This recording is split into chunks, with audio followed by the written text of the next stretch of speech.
అభ్రశ్యామ పింగజటాబద్ధకళాపప్రాంసుర్దండీ కృష్ణమృగత్వక్పరిధానః సర్వాన్ లోకాన్ భావయాన కవిముఖ్య పారాశర్యః పరమస్వరూపం వివృణోతు.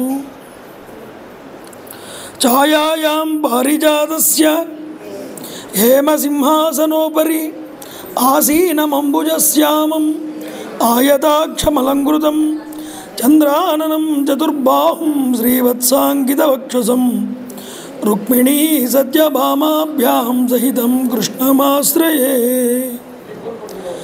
ఇందీవరదళశ్యామమిందిరానందకందళం మందారుజనమందారం వందేహం యదునందనం.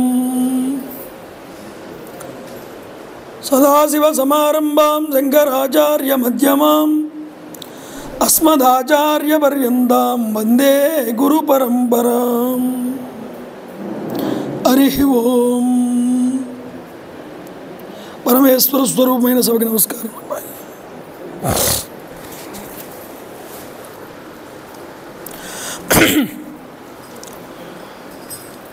Water bottle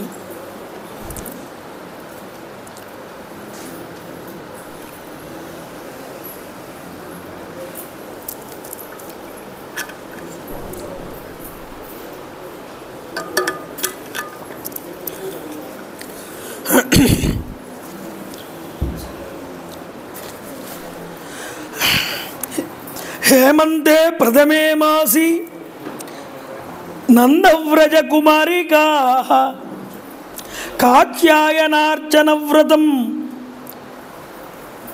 హేమంత ఋతువు వచ్చిందండి. శరదృతువు వెళ్ళి చక్కనైనటువంటి హిమము ఈ బృందావనంలో ఉన్నటువంటి స్త్రీలందరూ కూడా హవిస్సన్నములు అనేటటువంటివి హవిష్యాన్నాల్ని భుజిస్తూ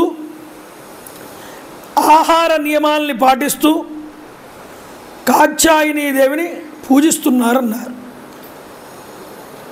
కాత్యాయని వ్రతం అంటారు దీన్ని. ఉదయాన్నే లేచి అరుణోదయ కాలమునందు యమునా నదీ జలాల్లో స్నానమాచరించి ఆ ఇసుక తిన్న మీద దేవీ మూర్తిని ప్రతిష్ఠింపజేసుకుని చక్కనైన పరిమళభరితమైన చందన పుష్పాలతో ధూపదీపాలతో నానావిధ నైవేద్యాలతో అమ్మవారిని పూజిస్తున్నారు. దేనికోసం పూజిస్తున్నారు? కాత్యాయని మహామాయే మహాయోగి అధీశ్వరి నందగోపసుతం దేవి పతిం మే కురుతే నమః. కాత్యాయని దేవిని వేడుకుంటున్నారండి. కాత్యాయని మహామాయే. ఈ మహామాయ స్వరూపం ఎవరి యొక్క ఆధీనంలో ఉంటుంది? పరమాత్మ యొక్క ఆధీనంలో ఉంటుంది. యోగిని అధీశ్వరి నందగోపసుతం. నందగోపసుతుడైనటువంటి శ్రీకృష్ణ పరమాత్మని దేవి పతిమ్మే కురుతే, మాకు పతిగా ఇవ్వవలసిందిగా కోరుతున్నాం, అందుకు నమస్కరిస్తున్నామన్నారు. ఇది మంత్రం జపంత్యస్య పూజాం చక్రుః కుమారికాః. ఈ పెళ్లి కాని గోపికలందరూ కూడా ప్రార్థన చేస్తున్నారు. పెళ్ళి కావలసిన పిల్లలు ఎవరైనా ఉంటే 40 రోజులు దీక్షగా ఈ మంత్రాన్ని కనుక పఠిస్తూ పూజిస్తే అమ్మవారిని తప్పకుండా పెళ్ళిళ్ళు అయిన వాళ్ళు ఉన్నారండి. అంత శక్తివంతమైన శ్లోకం ఇది. కాత్యాయని మహామాయే మహాయోగిన్యధీశ్వరి నందగోపసుతం దేవి పతిం మే కురుతే నమః. ఇలా చెప్పాలిట. శ్రీకృష్ణుణ్ణే వాళ్ళ మనస్సులో నిలుపుకున్నారు. శ్రీకృష్ణుణ్ణి తన పతిగా భావన చేశారు. మరి శ్రీకృష్ణుడికి పతిగా కోరుకుంటే శ్రీకృష్ణుడికే చెప్పచ్చుగా వెళ్ళి నిన్ను వివాహం చేసుకుంటామని అమ్మవారితో చెప్పడం ఎందుకు అని. శ్రీకృష్ణుడికి అమ్మవారికి భేదం లేదండి. ఆయన యొక్క శక్తి ఆవిడ కూడా. మరి స్త్రీకి ఎందుకు చెప్పడం అని, ఒక స్త్రీ బాధ మరో స్త్రీకే తెలుస్తుందన్నారు.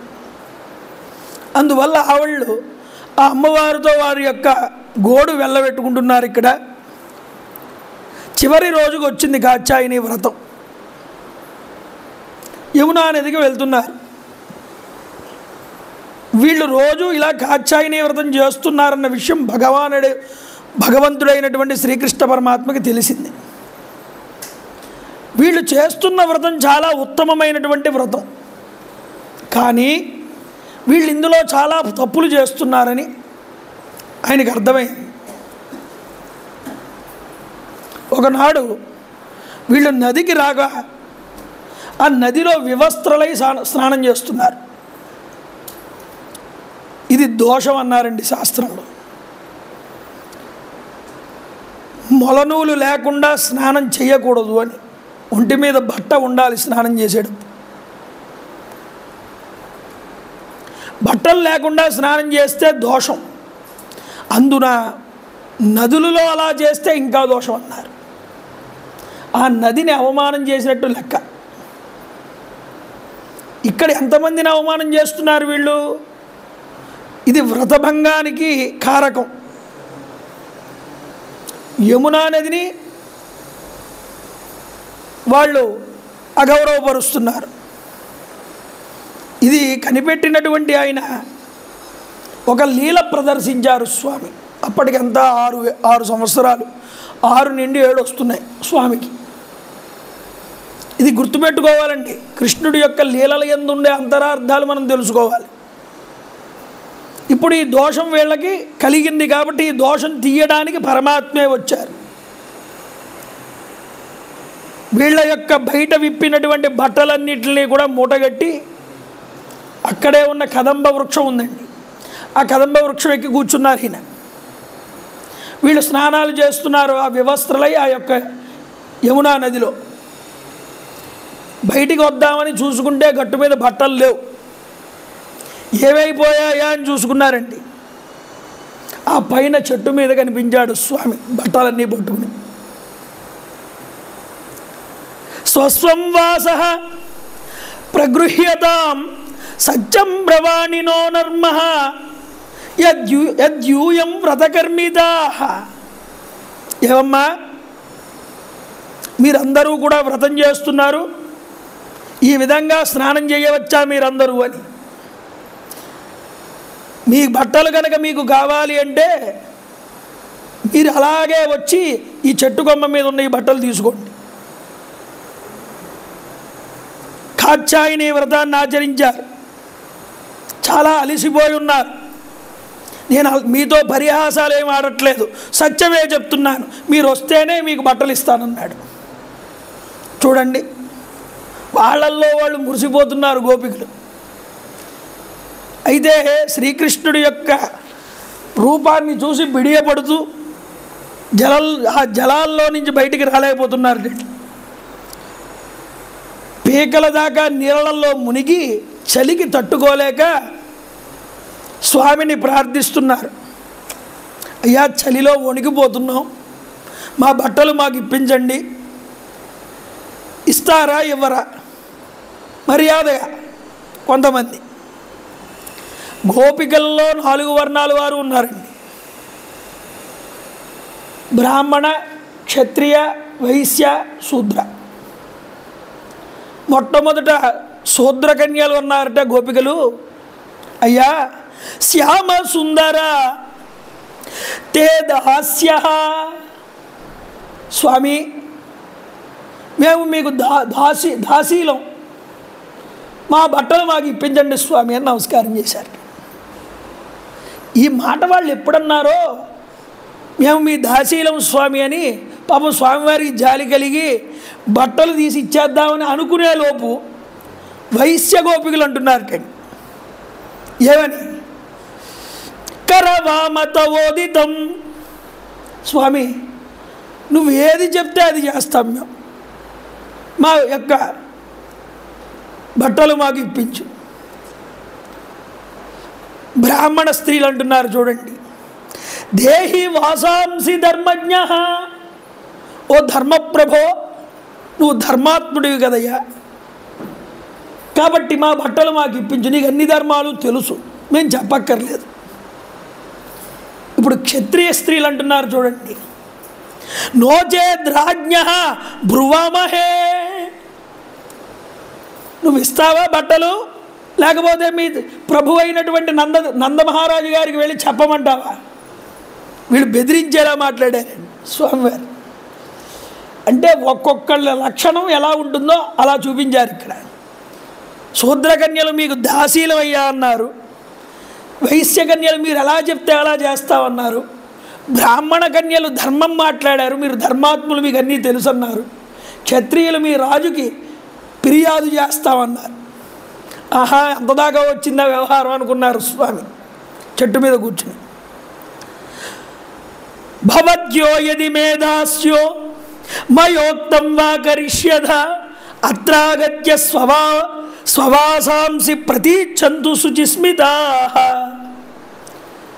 చిరునవ్వులు నవ్వుతూ, స్వామి మీరు నిజంగా నాకు దాసీలే అయితే, నా మాటలు పాటించేవాళ్ళైతే ఇక్కడికే వచ్చి వస్త్రాలు తీసుకోండి. ఎందుకు చెప్తున్నానంటే మీ మీద కోపం కాదు నాకు. యూయం వివస్త్ర యదపో దృఢవ్రతా వ్యగాహ తైతత్తదు దేవహేళనం. మీరు వ్రతం చేస్తున్నారే, వ్రత దీక్షలో ఉన్నారే, ఇలాంటి వ్రత దీక్షలో ఉన్నప్పుడు దైవాన్ని అవమానించకూడదు కదా. నియమనిష్టలతో కాత్యాయని వ్రతాన్ని ఆచరించారు.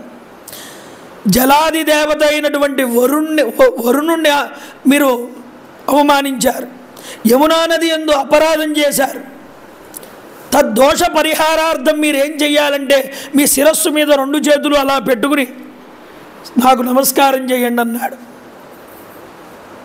మీ తలలు వంచమన్నాడు, కిందకి వచ్చి తీసుకువెళ్ళమన్నాడు వస్త్రాలు. ఏం చెయ్యాలి?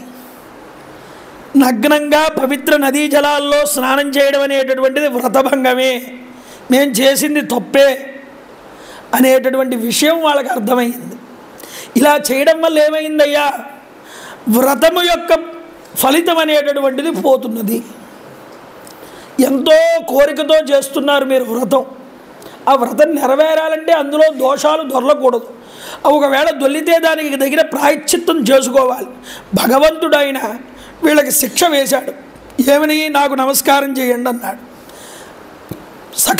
సకల దేవతా స్వరూపుడు ఆయనే కాబట్టి ఆయనకి నమస్కారం చేస్తే వీళ్ళు చేసినటువంటి దోషాలు పోతాయి అని. మత్వా వివస్త్రాప్లవనం వ్రతచ్యుతిం. లోకంలో ఒక మాట ఉందండి, నగ్నాపి స్త్రీన్ పశ్యేత్ నచాపి పురుషం తథా. స్త్రీ కానీ పురుషుడు కానీ నగ్నంగా ఎప్పుడూ కూడా ఒకరికొకరు కనిపించకూడదన్నారు. ఎందుకు కనిపించకూడదన్నారు? ఇది అపమృత్యువు లాంటిది అన్నారు. అపమృత్యువుకు సంకేతం అండి. స్వప్నశాస్త్రంలో మాట చెప్పారండి, నగ్నంగా కృష్ణవర్ణంలో కనిపించినటువంటి పురుషుడు కనుక వస్తే కలలో వాడికి దగ్గరలో చావు మూడిందని అర్థం. కాబట్టి నగ్నంగా ఉండడం అనేటటువంటిది కలిపురుషుడు యొక్క లక్షణం. అది అందువల్ల స్వామి దానికి తగ్గ శిక్ష వేశారు. చూడండి, వెంటనే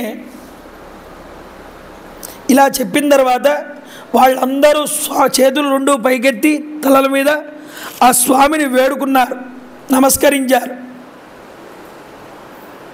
తలలు వంచి నమస్కరించిన వాళ్ళ కేసి చూసి సంతుష్టుడు చెందాడు స్వామి.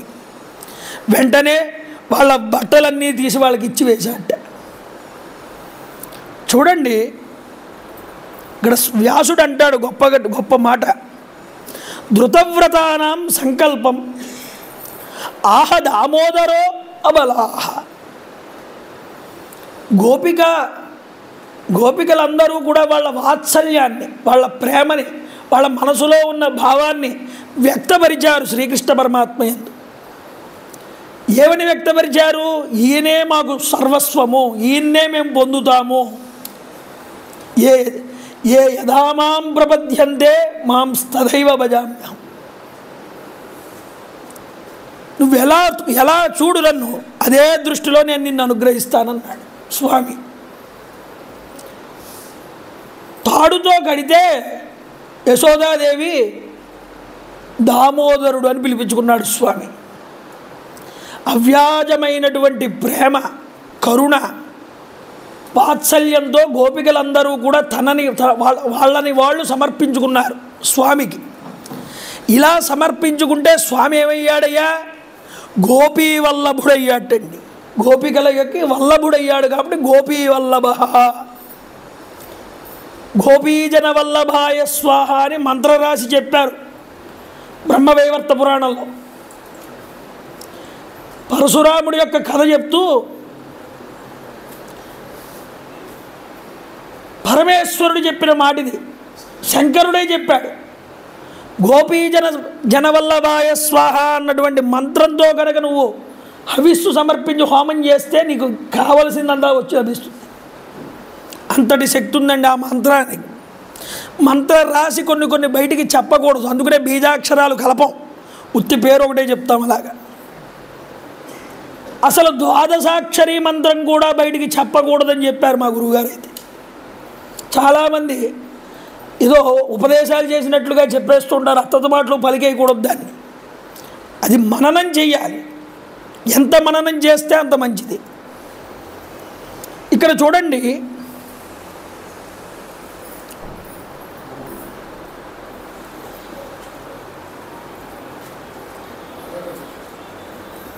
ఈ విధంగా చెప్పారు స్వామి. ఎవరైతే మీ కాచ్ఛాయని వ్రతం అనేటటువంటిది తప్పకుండా ఫలిస్తుందమ్మా. యథా అబల వ్రజం సిద్ధ మయేమాం క్షపాహ. మీ కోరికలన్నీ నెరవేరినట్లే అన్నారు, మీ కోరికలన్నీ తీరుస్తానన్నారు స్వామి.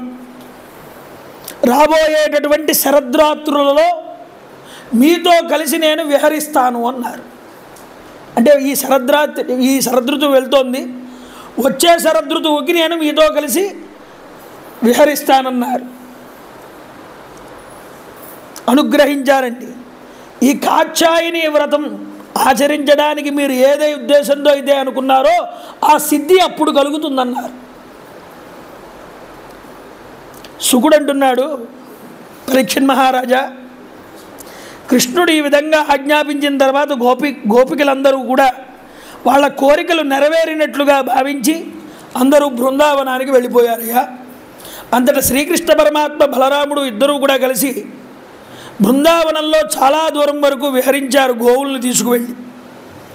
ఒకరోజు గ్రీష్మ ఋతువు, సూర్యకిరణాల వేడి చాలా ఎక్కువగా ఉంది. ఆ రోజు గ్రీష్మ ఋతువు వచ్చినప్పుడే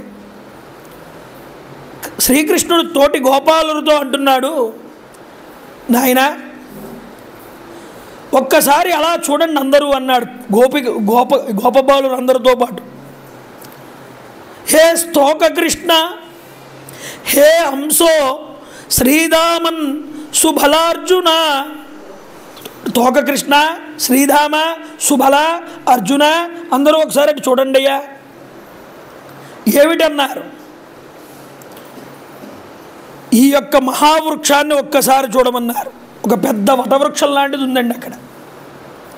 ఆ వృక్షాన్ని పోలుస్తున్నాడు శ్రీకృష్ణ పరమాత్మ. ఎలా పోలుస్తున్నాడో చూడండి. ఎవరి దగ్గరికైనా సజ్జనుల దగ్గరికి వెళ్ళి, అయ్యా మాకు డబ్బు లేదు, ఇబ్బంది పడుతున్నాం, కటిక దరిద్రంలో ఉన్నాం, మమ్మల్ని అనుగ్రహించండి అంటే అటువంటి వారిని సజ్జనులైన వాళ్ళు ఎప్పుడూ ఒట్టి చేతులతో పంపరు వెనక్కి. అలాగా ఈ వృక్షాలు ఉన్నాయే, ఈ వృక్షం ఉన్నదే, ఇది అలసిపోయి సొలసిపోయి ఉన్నటువంటి వాళ్ళకి ఒక ఆధారభూతం అవుతున్నది. వాళ్ళని స్వాంతన చేకూర్చి పంపుతుంది, కానీ వాళ్ళని ఉట్టి చేతులతో పంపదయ్యా. అలాంటి వృక్షం ఇది అన్నారు. అంతేకాదు మరొక విషయం చెప్తున్నారండి. యావత్ తజ్జన్మ సాఫల్యం దేహినామిహ దేహిషు ప్రాణైరర్ధైర్దియావాచ శ్రేయ ఏవాచరే సదా అన్నారు. లోకంలో ప్రాణులు అనేటటువంటి వాళ్ళు చాలామంది ఉన్నారు. కానీ ఎవరైనా సరే తన సంపదల్ని కానీ, బుద్ధిని కానీ, వాక్కును కానీ, ప్రాణాలని కానీ ఆఖరికి ఇతరుల కోసం వాడరు. శ్రేయోదాయకంగా వాళ్ళ కోసం వాడుకుంటారు. కానీ ఈ యొక్క సత్పురుషులు ఉన్నారే, వాళ్ళు ఈ వృక్షాలలాగా వాళ్ళని ఆశ్రయించినటువంటి వారికి ఆధారభూతులు అవుతారు. అంటే ఇండైరెక్ట్గా ఏమిటి చెప్పడం శ్రీకృష్ణ పరమాత్మ, మనం అలా వృక్షములాగా ఉండాలి, మహావృక్షంలా బ్రతకాలి అని చెప్తున్నారు. ఆశ్రితులకు కల్పవృక్షం వాడు అయ్యా వంటి వాడయ్యా రాముడు అంటుంది తార రామాయణంలో. దాని కిందకి ఎవరొచ్చినా సేద తీరాల్సిందే. తన మత భేదం అనేటటువంటిది ఉండదు. అలాంటి వృక్షశాఖల గురించి వివరించాడండి శ్రీకృష్ణ వర్మ. ఆ వేడిలో అది సేద తీర్చింది వాళ్ళందరికీ కూడా. ఒకరోజు బలరాముడు అన్నాడు, తమ్ముడు రావయ్యా, మనం ముందరికి వెళ్దాం గోవులు తీసుకుని. ఈ అరణ్యాన్ని దాటితే ముందరికి వెళ్తే ఇంకా మంచి పైరు అది ఉన్నది, అక్కడ మేపుదాం ఆవులను అన్నాడు. ఈ నందగోకులం దాటేసి చాలా దూరం వెళ్ళిపోయారండి. బృందావనం దాటి వెళ్ళిపోగా వాళ్ళందరికీ బాగా ఆకళ్ళు వేసే, ఏమీ తెచ్చుకోలేదు, తిన్నవన్నీ అయిపోయి తెచ్చుకున్నారు. ఇంత దూరం ప్రయాణం చేయడం వల్ల ఆకలి బాగా వేసింది. ఈ ఆకలి బాగా వేస్తోంది, నకనకలాడిపోతున్నాం, చాలా దూరం వచ్చేసాం ఇళ్ళ దగ్గర నుండి. కృష్ణ బలరామ ఏదో ఒకటి చూడండి అయ్యా, మాకు ఆకలి వేస్తుంది అన్నారు. కృష్ణ పరమాత్మ అన్నారు, ప్రయాత దేవయజనం బ్రాహ్మణ బ్రహ్మవాదిన సత్రం అంగీరసం నామ యసతే స్వర్గకామ్యయా. ఇక్కడికి దగ్గరలో ఒక బ్రాహ్మణ సమూహం ఒక యజ్ఞం చేస్తోందయ్యా. అంగీరసము అనేటటువంటి యజ్ఞం. అది దేనికోసం చేస్తున్నారయ్యా అని, ఆ యజ్ఞం స్వర్గ సుఖాల కోసం చేస్తున్నారు. వాళ్ళ దగ్గరికి వెళ్ళండి మీరందరూ. ఇలా బలరాముడు శ్రీకృష్ణుడు వచ్చి ఉన్నారు, ఇక్కడ గోవుల్ని కాస్తున్నారు, వాళ్ళకి ఏదైనా కాస్త అన్నం మీరేమైనా పెడతారా, పంపుతారా అని అడగండి. వాళ్ళు ఏం చెప్పారో వచ్చి నాకు చెప్పండి అన్నారు స్వామి. వాళ్ళు వెళ్ళారండి. వెళ్ళి నమస్కారం చేశారు బ్రాహ్మణులకి. వాళ్ళు మంచి గర్వంతో ఉన్నారు. మేము శాస్త్ర పాండిత్యం తెలిసిన వాళ్ళం, మేము జ్ఞానులం, మాకన్నా గొప్పవారు మరొకళ్ళు లేరు. ఈ అహంకార మమకారాలతో విర్రవీగుతున్న బ్రాహ్మణ సమూహం దగ్గరికి వెళ్ళి ఈ కృష్ణుడు యొక్క సకులందరూ కూడా అంటున్నారు, కృష్ణస్య ఆదేశకారిణః, కృష్ణుడు యొక్క ఆదేశంతో ఇక్కడికి వచ్చావయ్యా, మాకు అన్నం కావాలి అడుగుతున్నాడు కృష్ణుడు, మీరు పెట్టగలరా? చూడండి, వీళ్ళు తం బ్రహ్మ పరమం సాక్షాత్ భగవంతం అదోక్షజం మనుష్య దృష్ట్యా దుష్ప్రజ్ఞా మర్త్యాన్ ఆత్మనోన్ నమేనిరే. ఆ మూర్ఖులు ఈ పరమాత్మ గురించి చెప్తే అతడు ఒక సామాన్య మానవుడేమోనని భావించారు. పరమాత్మను గుర్తించలేకపోయారు. అంటే అర్థం ఏమిటంటే, కర్మకాండలో మునిగిపోతే పరమాత్మ నీకు దొరకడు, కనిపించడు. ఈ కర్మకాండలో ఉన్న వాళ్ళకి దొరకలేదు. చూడండి ఎంత ఆశ్చర్యం. అయితే వాళ్ళు ఏమీ మాట్లాడలేదుట, మేము ఇస్తామని కానీ ఇవ్వమని కానీ. వెంటనే గోపాలులందరూ కూడా వెళ్ళారు స్వామి దగ్గరికి. అయ్యా మహానుభావ, గోపా నిరాశా ప్రత్యజ్య తథోచు కృష్ణరామయో ప్రహస్య జగదీశ్వర. బలరాముడికి కృష్ణుడికి చెప్పారు జరిగిన విషయం అంతా. వెళ్ళి ఇలా జరిగింది అని ఒక నవ్వు నవ్వారట స్వామి. ఒరే ఓ పని చేయండి, అక్కడ పత్నీశాల అని ఉంటుంది యాగశాల దగ్గర, ఆ పత్నీశాల దగ్గరికి వెళ్ళండి ఈసారి. అక్కడ బ్రాహ్మణుల యొక్క భార్యలు ఉంటారు, వాళ్ళకి చెప్పండి ఇలా శ్రీకృష్ణుడు బలరాముడు వచ్చారని, ఏదైనా భక్ష్యం కాస్త ఉంటే పెట్టమని చెప్పండి అన్నారు. మళ్ళీ బయలుదేరారండి వీళ్ళు. గత్వాత్ పత్నీశాలాయాం దృష్ట్వా ఆసీనాః స్వలంకృతాః. అలంకృతమై ఉన్నటువంటి ఆ యొక్క పత్నీశాల దగ్గరికి వెళ్ళి వాళ్ళు నమస్కారం చేశారు వాళ్ళకి. నమో వో విప్రపత్నిభ్యః విబోధతః వాచాంసినః ఇతో విదూరే చరత కృష్ణేన అహేషిత వయం. అయ్యా చాలా దూరం వచ్చాం, మేము ప్రయాణం చేసాం, శ్రీకృష్ణ పరమాత్మ కూడా వచ్చారు, మాతో అలసిపోయి ఉన్నాం, కాస్త భక్ష్యం ఏదైనా ఉంటే పెట్టమని స్వామివారు చెప్పమన్నారన్నారు. గశ్చారయన్ స గోపాలై సరామో దూరమాగతః బుభుక్షితస్య తస్య అన్నం సానుగస్య ప్రదీయతాం. చాలా ఆనంద చికితులయ్యారు వాళ్ళందరూ. సాక్షాత్తు శ్రీకృష్ణ పరమాత్మ వారు వచ్చారా, మేమెంత ధన్యులయ్యామనుకున్నారు. ఎప్పటి నుంచో ఆయన గుణ లీలా విశేష వైభవాలు వింటూ ఉండడమే తప్ప ఆయన్ని మేము కళ్ళారా చూసింది లేదు. ఇక మేము వెళ్తాం, ఆయన్ని సేవిస్తాం అనుకున్నారుటండి. అనుకుని చతుర్విధం బహుగుణం అన్నమాదాయ భజనై, 4 రకాల పిండి వంటలు, భక్ష్య భోక్ష చోష్య లేష్యములు. రోజు నాగభూషణం గారు మనకు పెట్టిస్తున్నారుగా, అలాంటి అన్ని రకాలు ప్లేట్లో సర్దారటండి. సర్ది నిషిధ్యమానః పతిభిః భ్రాతుభిః బంధుభిః సుతైః. బంధువులు అడ్డగించారట, భర్తలు అడ్డగించారట, స్నేహితులు అడ్డగించారట, కొడుకులు అడ్డగించారట. ఎవరు అడ్డగించినా నో, అసలు వినేదే లేదన్నారు వాళ్ళు. మేము వెళ్ళాలి, కృష్ణుడిని చూడాలి, ఆయనకి అన్నం పెట్టాలి. మమ్మల్ని విడిచిపెట్టి వెళ్తే, మమ్మల్ని కాదని వెళ్తే మిమ్మల్ని వదిలేస్తామన్నారు వాళ్ళు. నువ్వు వదిలినా పర్వాలేదన్నారు. ఇంతటి బ్రాహ్మణ పత్నులు కూడా వేగంగా ఈ అన్నం పట్టుకుని వెళ్ళారు. ఆ గోపాలుడు ఉన్నటువంటి వనం దగ్గరికి వెళ్ళగానే చూడండి, శ్రీకృష్ణుడినే మనసులో తలుచుకుంటున్నారు. దూరం నుంచి చూశారు స్వామి, ధరహాసం తొడికిసలాడుతూ. వాళ్ళని చూడగానే వాళ్ళు ఎలా చెప్పి వచ్చారో భర్తలకి సమాధానాలు అన్నీ స్వామికి తెలుసు. స్వాగతం ఓ మహాభాగా ఆస్యతాం కరవామకిం. అమ్మా రండి, మీకు స్వాగతం అన్నారు స్వామి. మీ కొరకు నేను ఏం చేయాలో చెప్పండి అన్నారు. మీ వంటి ప్రేమపూరితమైన హృదయాలు నాకు మరొక చోట లభించవన్నారు. ఇంత ప్రేమతో రావడం మీకే తగిందన్నారు స్వామివారు. చూడండి, నా కోసం ఇంతటి అనుగ్రహాన్ని చూపిస్తున్నారా మీరు? ఆ భక్ష్య భోగ్యాలన్నీ కూడా ఇచ్చి ఇక్కడ పెట్టి మీరు వెళ్ళండి అమ్మా.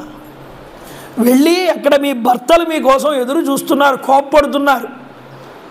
ఎక్కువసేపు నా దగ్గర ఉండడం మంచిది కాదు, మీరు బయలుదేరండి అన్నాడు. వీళ్ళంటున్నారు బ్రాహ్మణ పత్నులు, మైవం విభోర్హతి భవాన్ గదితుం నృశంసం సత్యం కురుష్వ నిగమం తవ పాదమూలం. ప్రభో కృష్ణ, ఇలాంటి పరుషవచనాలు పలక్కయ్యా, నువ్వు కఠినంగా మాట్లాడకు. ఒకసారి పరమాత్మను పొందినటువంటి భక్తులు వేదవాక్యాన్ని, సత్యం అనేటటువంటి దాన్ని, వేదవాక్యం అంటేనే సత్యం, అలాంటి దాన్ని సత్యం చేస్తారే. సంసార సాగరమునందు మునగరు అలాంటి వాళ్ళు ఎవరు కూడా. నిత్యము నీ పాద సేవా భాగ్యం అనేటటువంటిది మాకు కలిగేలా చెయ్యి, మీ పాద రేణువులాగా మేము పడుంటామన్నారు. భక్తుల ద్వారా నీకు సమర్పించబడినటువంటి తులసీమాలల్ని మా శిరముల మీద మేము ధరిస్తామన్నారు. మాకు మా తండ్రితో, మా పిల్లలతో, మా భర్తలతో, మాకు ఎటువంటి బంధుమిత్రులతో కూడా మాకు ఎటువంటి సంబంధం లేదన్నారు. నిజమైన సంబంధం ఉందా అండి? ఆలోచించండి ఒక్కసారి, మనలో మనం ఒకసారి ఆలోచించుకోవాలి. మనం ఈ భూమి మీదకి ఎలా వచ్చాం, మళ్ళీ ఇక్కడి నుంచి ఎలా వెళ్తాం? ఇలా వెళ్ళి వచ్చే వాళ్ళకి శాశ్వత సంబంధం ఎవరితో ఉందో ఒక్కసారి ఆలోచించు. చిత్రకేతువు యొక్క కథ ఇదేగా చెప్పింది మనకి. తన కొడుకు జీవుణ్ణి పిలిస్తే ఇలాంటి నాన్నలు ఎంతోమంది వచ్చారు, తల్లులు ఎంతోమంది వచ్చారు, పిల్లలు ఎంతోమంది వచ్చారు. ఏమైంది? కారణం ఏమైంది? ఇవన్నీ శాశ్వతమా? నాకు ఇంకో జన్మ ఉంది, వెళ్ళిపోవాలని వెళ్ళిపోయాడు. కాబట్టి వీళ్ళెవరూ ముఖ్యం కాదయ్యా, నువ్వు కారణ జన్ముడివి. గుర్తించారండి బ్రాహ్మణ స్త్రీలు కూడా. మొన్న చెప్పుకున్నాం, పరమాత్మ అణువులకి కూడా అణువు, మహత్తుకు కూడా మహత్తు. పృథు చక్రవర్తి వారు అన్నారు ఆయన మాటల్లోనే, పరమాణువులు కూడా ఒక్కొక్కసారి ఏమవుతాయ్యా, అవి కూడా కల్పితాలే అన్నారు. ఏముంటాయి కల్పితాలంటే? నేను చెప్పాను మీకు, ఆ న్యూట్రాన్లు ప్రోటాన్లు ఉంటాయి అందులో పరమాణువుల్లో, వాటిని కూడా పుట్టించేటటువంటి మూల వస్తువు ఇంకోటి ఉంటుంది. ఆ మూల వస్తువు కన్నా తెలియని ఇంకో వస్తువు ఉంటుంది. వాళ్ళకి అది ఏమిటో తెలియదు, శాస్త్రజ్ఞులు తలపట్టుకుంటున్నారు, కూర్చుంటున్నారు. దానిని మన వాళ్ళు తత్ అన్నారు, తత్వమసి అన్నారు. అంటే ఆ వస్తువు ఎవరయ్యా? పరమాత్మ వస్తువే.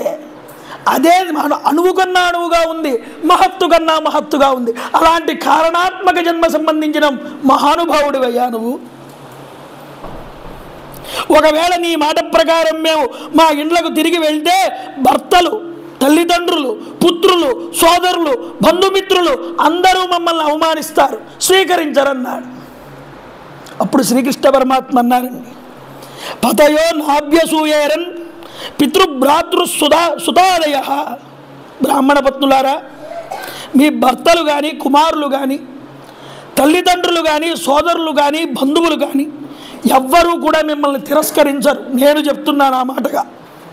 వెళ్ళండి మీరు ధైర్యంగా, ఈ లోకమంతా కూడా మిమ్మల్ని ఆదరిస్తుంది ఈ రోజు నుంచి అన్నారు స్వామి. ఎందుకంటే ఇప్పుడు మీరందరూ నావారన్నారు స్వామి. ఈ మాట అనిపించుకోవడానికి పాటుపడాలండి మనం. నా ప్రీతయే అనురాగాయ హంగస్యంగో నృణామివ. నావారమ్మ మీరందరూ, మిమ్మల్ని లోకం పొగుడుతుంది కానీ దూషించదన్నారు స్వామి. వెళ్ళండి అన్నాడు. మీరు నావారు, నాతో కలిసిపోయిన వారు, దేవతలు కూడా నా మాటని ఆమోదిస్తారన్నారు. కాబట్టి కంగారు పడద్దన్నారు.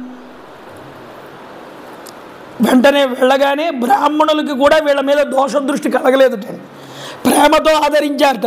అహో పశ్యత నారీణం అపి కృష్ణే జగద్గురవు. మనం అనుకున్నట్లుగా వేదశాస్త్రాది విద్యా వైభవాల్లో ఏ ఒక్కటో లేని ఈ స్త్రీలందరూ కూడా, మనకి చదువు ఉంది, విద్య, అహంకారం కూడా ఉంది. దాంతోపాటు వాళ్ళకి విద్య లేకపోయినా భగవంతుడి యందు వినయం ఉంది. అందువల్ల మనకన్నా వీళ్ళు చాలా గొప్పవాళ్ళు కదా అనుకున్నారు బ్రాహ్మణులు కూడా. చూడండి, ఈ విధంగా వాళ్ళని స్వాంతనపరిచి తర్వాత వాళ్ళ తప్పులు వాళ్ళు తెలుసుకున్నారు బ్రాహ్మణులందరూ కూడా. అందువల్ల పరమాత్మని కర్మయందే లగ్నం అయిపోకురా, పరమాత్మని గుర్తించడం నేర్చుకో. దీనికి ఏం కావాలి? సాధన కావాలి, ప్రేమ కావాలి, భక్తి కావాలి.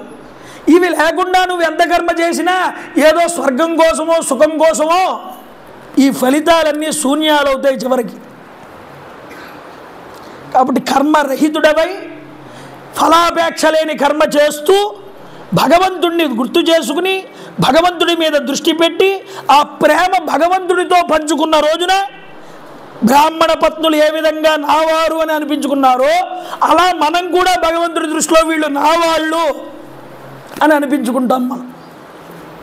ఇది పొందడానికి ప్రయత్నం చెయ్యాలి, ఇది పొందడానికి సాధన చెయ్యాలి. ఇది సాధన చెయ్యాలంటే ఎలా చెయ్యాలయ్యా? భాగవతం వినవయ్యా. బ్రాహ్మణ పత్నులు ఎలా చేశారో, గోపికలు ఎలా చేశారో, గోపబాలురు ఎలా చేశారో భగవంతుడి మీద దృష్టి పెట్టి ఆ ప్రేమను ఎలా చూపించారో మనకి అలాంటి ప్రేమ కలుగుతుంది.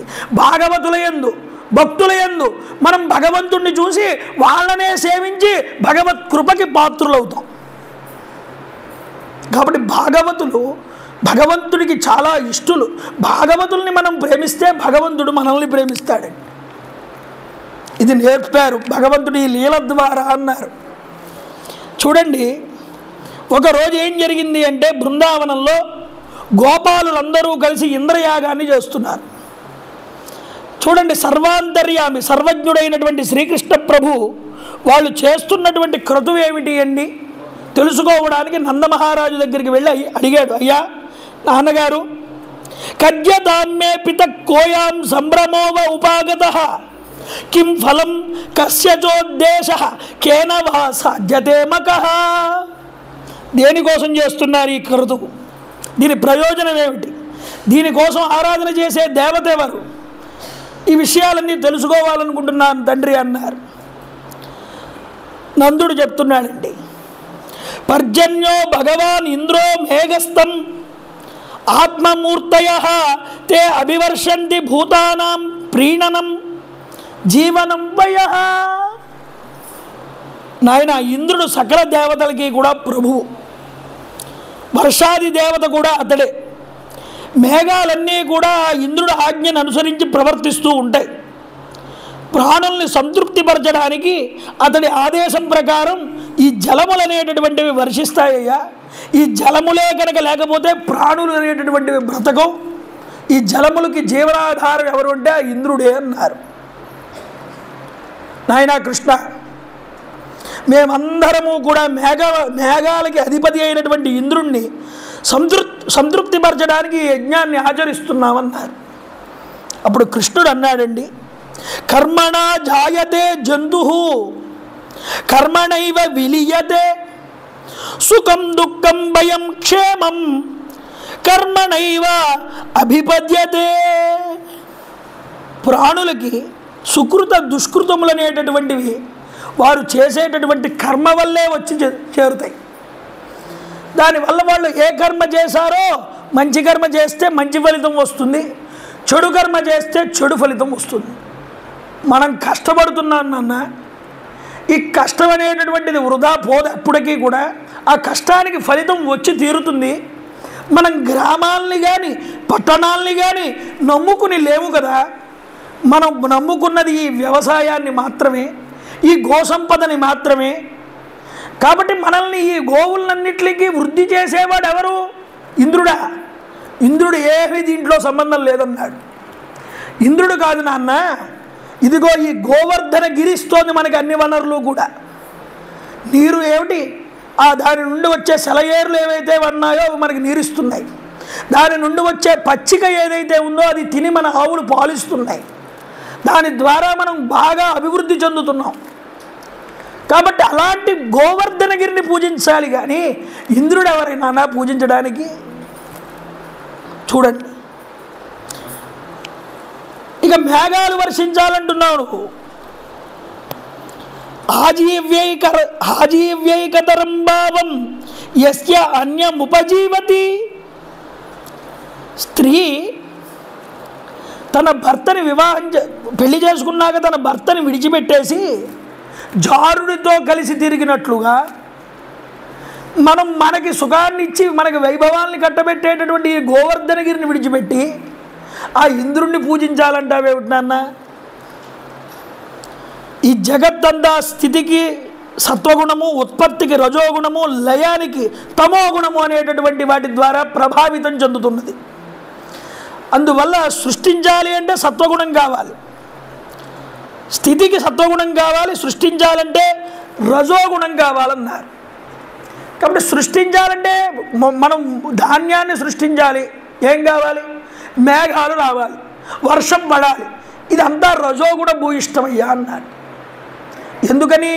ఒక నీటిని ఆవిరి చేసి పైకి తీసుకువెళ్ళి దాన్ని మేఘాలుగా మార్చి మళ్ళీ కిందకి వర్షింపజేసి ఇదంతా జరిగే విధానంలో ఇది రజోగుణం అవుతుంది కానీ సత్వగుణం కాదు. ఏ నిరపేక్ష లేకుండా ఎదుటి వారికి ఏమీ ఆశించకుండా పోషించేది ఉన్నదే అది సత్వగుణం. ఆ సత్వగుణం ఈ పర్వతమునందు ఉన్నది. రజోగుణం మేఘాలు ఏమీ తీసుకోకుండా ఉత్తినే వర్షం ఇవ్వట్లేదుగా, ఇది రజోగుణం అన్నారు. ఇక లయం ఉన్నదే అది తమోగుణం. కాబట్టి ఈ జలాలన్నీ మేఘాలు ఊరికే ఇవ్వట్లేదు, రజోగుణంతో ఇస్తున్నాయి. కాబట్టి ఇంద్రుడిని మనం పూజించక్కర్లేదు, సత్వగుణ ప్రధానమైనటువంటి ఈ గోవర్ధనగిరినే మనం పూజిద్దామన్నారు స్వామి. అన్యేభ్యశ్చ అశ్వచాండాలాపతితేభ్యో యదార్హత. కుక్కలకి, చండాలులకి, పతితులకి ఇలాంటి వారిని పిలిచి కమ్మగా వారికి భోజనం పెడదాం, వాళ్ళు ఆనందిస్తారు. ఇంకా ఆ కనిపించని ఇంద్రుడి కోసం ఎందుకయ్యా ఈ తాపత్రయం నాన్న నీకు? గోవులకి తృప్తికరంగా గ్రాసం పెడదాం, గోవర్ధనగిరికి మంచి నైవేద్యాలు పెట్టి ఆ గోవర్ధనగిరికి మనం సమర్పించుకుందాం నైవేద్యాలన్నీ అన్నాడు. బాగుంది, శబాష్, చాలా బాగా మాట్లాడాడు మా పిల్లాడు, చిన్నవాడైనా అనుకున్నారు. కాలాత్మన భగవత శక్రదర్పం జిగాంసత. ఇంద్రుడు చాలా మదం ఎక్కిపోయి ఉన్నట్ట ధనగర్వం చేత. ఈ మదాన్ని అణిచివేయడం కోసం శ్రీకృష్ణ పరమాత్మ చేసినటువంటి విలాసం ఇదంతా కూడా అన్నారు. శ్రద్ధగా విన్నారు కృష్ణుడు చెప్పిన మాటలన్నీ కూడా. శ్రీకృష్ణుడు చెప్పిన ప్రకారంగానే బ్రాహ్మణుల్ని పిలిచి చక్కనైనటువంటి హోమ కార్యక్రమాలన్నీ గోవర్ధనగిరిని ఉద్దేశించి చేశారు. గోవులకి ప్రేమగా పచ్చిక తినిపించారు. గోవర్ధనగిరికి అందరూ కూడా గోవుల్ని ముందర పెట్టుకుని ప్రదక్షిణ చేశారు. చేసిన తరువాత గోపబాలులందరూ కూడా మంచి మంచి భక్ష్యాలన్నీ తెచ్చి ఆ కొండకి నివేదన చేశారటండి. మరి వీళ్ళందరికీ విశ్వాసం కలగాలిగా, మరి ఇంత చేశాం గోవర్ధనగిరి మనల్ని అనుగ్రహిస్తుందా అని. స్వామి ఒక చమత్కారం చేశారన్నారు. ఆయన ఒక పెద్ద రూపాన్ని పొందారు, మాయా రూపాన్ని. ఆ రూపాన్ని పొంది కొండ మీదకి వెళ్ళి నిలబడ్డారు. నిలబడి ఇంకో రూపంతో వీళ్ళ మధ్యలోకి వచ్చి నిలబడ్డారు శ్రీకృష్ణుడి కింద మామూలుగా. ఆ రూపంతో ఉన్న స్వామి ఏమిటి అంటే, నేనే గోవర్ధన పర్వతాన్ని, మీరిచ్చిన భక్ష్యాలన్నీ నేను తిని మిమ్మల్ని ఆశీర్వదిస్తాను అని ఆయన ఆ భక్ష్యాలు తినడం ప్రారంభం చేశాడు. ఈయన మామూలుగా శ్రీకృష్ణ పరమాత్మ రూపంలో ఇక్కడికి వచ్చి ఆ గోవర్ధనగిరికి, ఓహో చూసారా మనల్ని అనుగ్రహిస్తోంది గోవర్ధన పర్వతం అని దానికి నమస్కారం చేస్తున్నాడు శ్రీకృష్ణ పరమాత్మ. వాళ్ళందరూ ఆశ్చర్యపోయారు, నమస్కారాలు చేసుకున్నారు. ఇలా జరిగితే దాన్ని పూజించారు, పూర్తయ్యాయి పూజలన్నీ, అందరూ బృందావనానికి వెళ్ళిపోయారు. ఇంద్రస్తదాత్మాన పూజాం విజ్ఞాయ విహతాం నృప. ఇంద్రుడికి చాలా కోపం వచ్చిందండి. ఘనం సంవర్తకం నామ మేఘానాం చ అంతకారిణం. సంవర్తక మేఘాలు అని కొన్ని మేఘాలు ఉంటాయి, అవి స్పెషల్ మేఘాలండి ఇంద్రుడి దగ్గర. ప్రళయకాలమునందు ఈ జగత్తునంతటినీ కూడా నీటితో ముంచెత్తడానికి కావలసినటువంటి గొప్ప ధారావర్షాలని కురిపించడానికి ఏర్పాటు చేయబడేటటువంటి భూమికలవన్నీ ఆ మేఘాలు. వాటిని పిలిచాటండి. చూడండి, పిచ్చుక మీద బ్రహ్మాస్త్రం అంటారే, వాడికి కోపం వస్తే ఎంత పనికైనా వెళ్తాడు ఇంద్రుడు. అయితే చూడండి, ఈ సంవర్తక మేఘాలను పిలిచి మీరు ఆ యొక్క గోకులంలో బృందావనం అనే భూమి లేకుండా ముంచెత్తేయండి అన్నాడు. వెళ్ళి ఒక పిల్లాడు మాటలు పట్టుకుని, కృష్ణుడు వారి దృష్టిలో పిల్లాడి కింద కనిపిస్తున్నాడు. చూడండి, ఇదే అహంకారం నెత్తి మీదకి పెరిగిపోతే ఆ ప్రభువుని కూడా గుర్తించలేని పరిస్థితి వస్తుంది అని. అప్పుడే కొన్ని దెబ్బలు పడతాయి. ఆల్రెడీ బ్రహ్మగారికి పడ్డాయి, ఇప్పుడు వీడికి. వాచాలాం బాలిషం స్తబ్దం అజ్ఞం పండితమానినం. బాలకుడు, స్తబ్దుడు, అజ్ఞుడు, అజ్ఞానం కలిగినటువంటి వాడు. బాలిసం ఇలాంటి వాడు, వాచాలుడు, మూర్ఖుడు, నీతి లేనివాడు. ఇలాంటి వాడు పలికిన మాటల్ని పట్టుకుని ఎప్పుడు అనుగ్రహప్రదాతనైనటువంటి నన్ను విడిచిపెట్టి ఆ గోవర్ధనగిరికి పూజ చేయడం ఏమిటి వీళ్ళందరూ కలిసి అంటున్నట్టండి. కాదు, పరమాత్మ నవ్వారట. ఈ విషయాలన్నీ వాడు దేవేంద్రుడు అంటుంటే స్వామికి తెలియదా? నవ్వారటండి. వాచాలం అన్నాడు. వాచాలం అంటే ఏమిటయ్యా అర్థం? ఇక్కడ మార్చి చెప్తున్నారు చూడండి వ్యాఖ్యానకారులు. వాక్కును బాగా ఇచ్చేవాడు ఎవరో వాడు వాచాలుడు అన్నారు. అంటే ఏమిటి? వేదస్వరూపుడు అని అర్థం. వాచాలం అంటే వేదస్వరూపమే పరమాత్మగా వచ్చిందని. స్తబ్ధం అన్నారు. స్తబ్దం అంటే ఏమిటి? కదలని వాడు, స్థిరంగా ఉండువాడు. అంటే అర్థమైంది ఏమిటి? కదలని వాడు. స్థాణుహు, పరమాత్మకి స్థాణుహు అని పేరుందండి. అంటే ఎక్కడైనా కాస్త జాగా ఉంటే అటు ఇటు కదలడానికి వీలుంటుంది, అసలు జాగాయే లేకపోతే, కాబట్టి అంతటా నిండింది ఆయన తప్ప ఇంకా ఆయన కదలడానికి ఎక్కడ ఉంటుందయ్యా. అందువల్ల జాగా లేనివాడు కాబట్టి ఆయన స్థాణు, స్తబ్ద అన్నమాట దానికి అన్వయమైంది.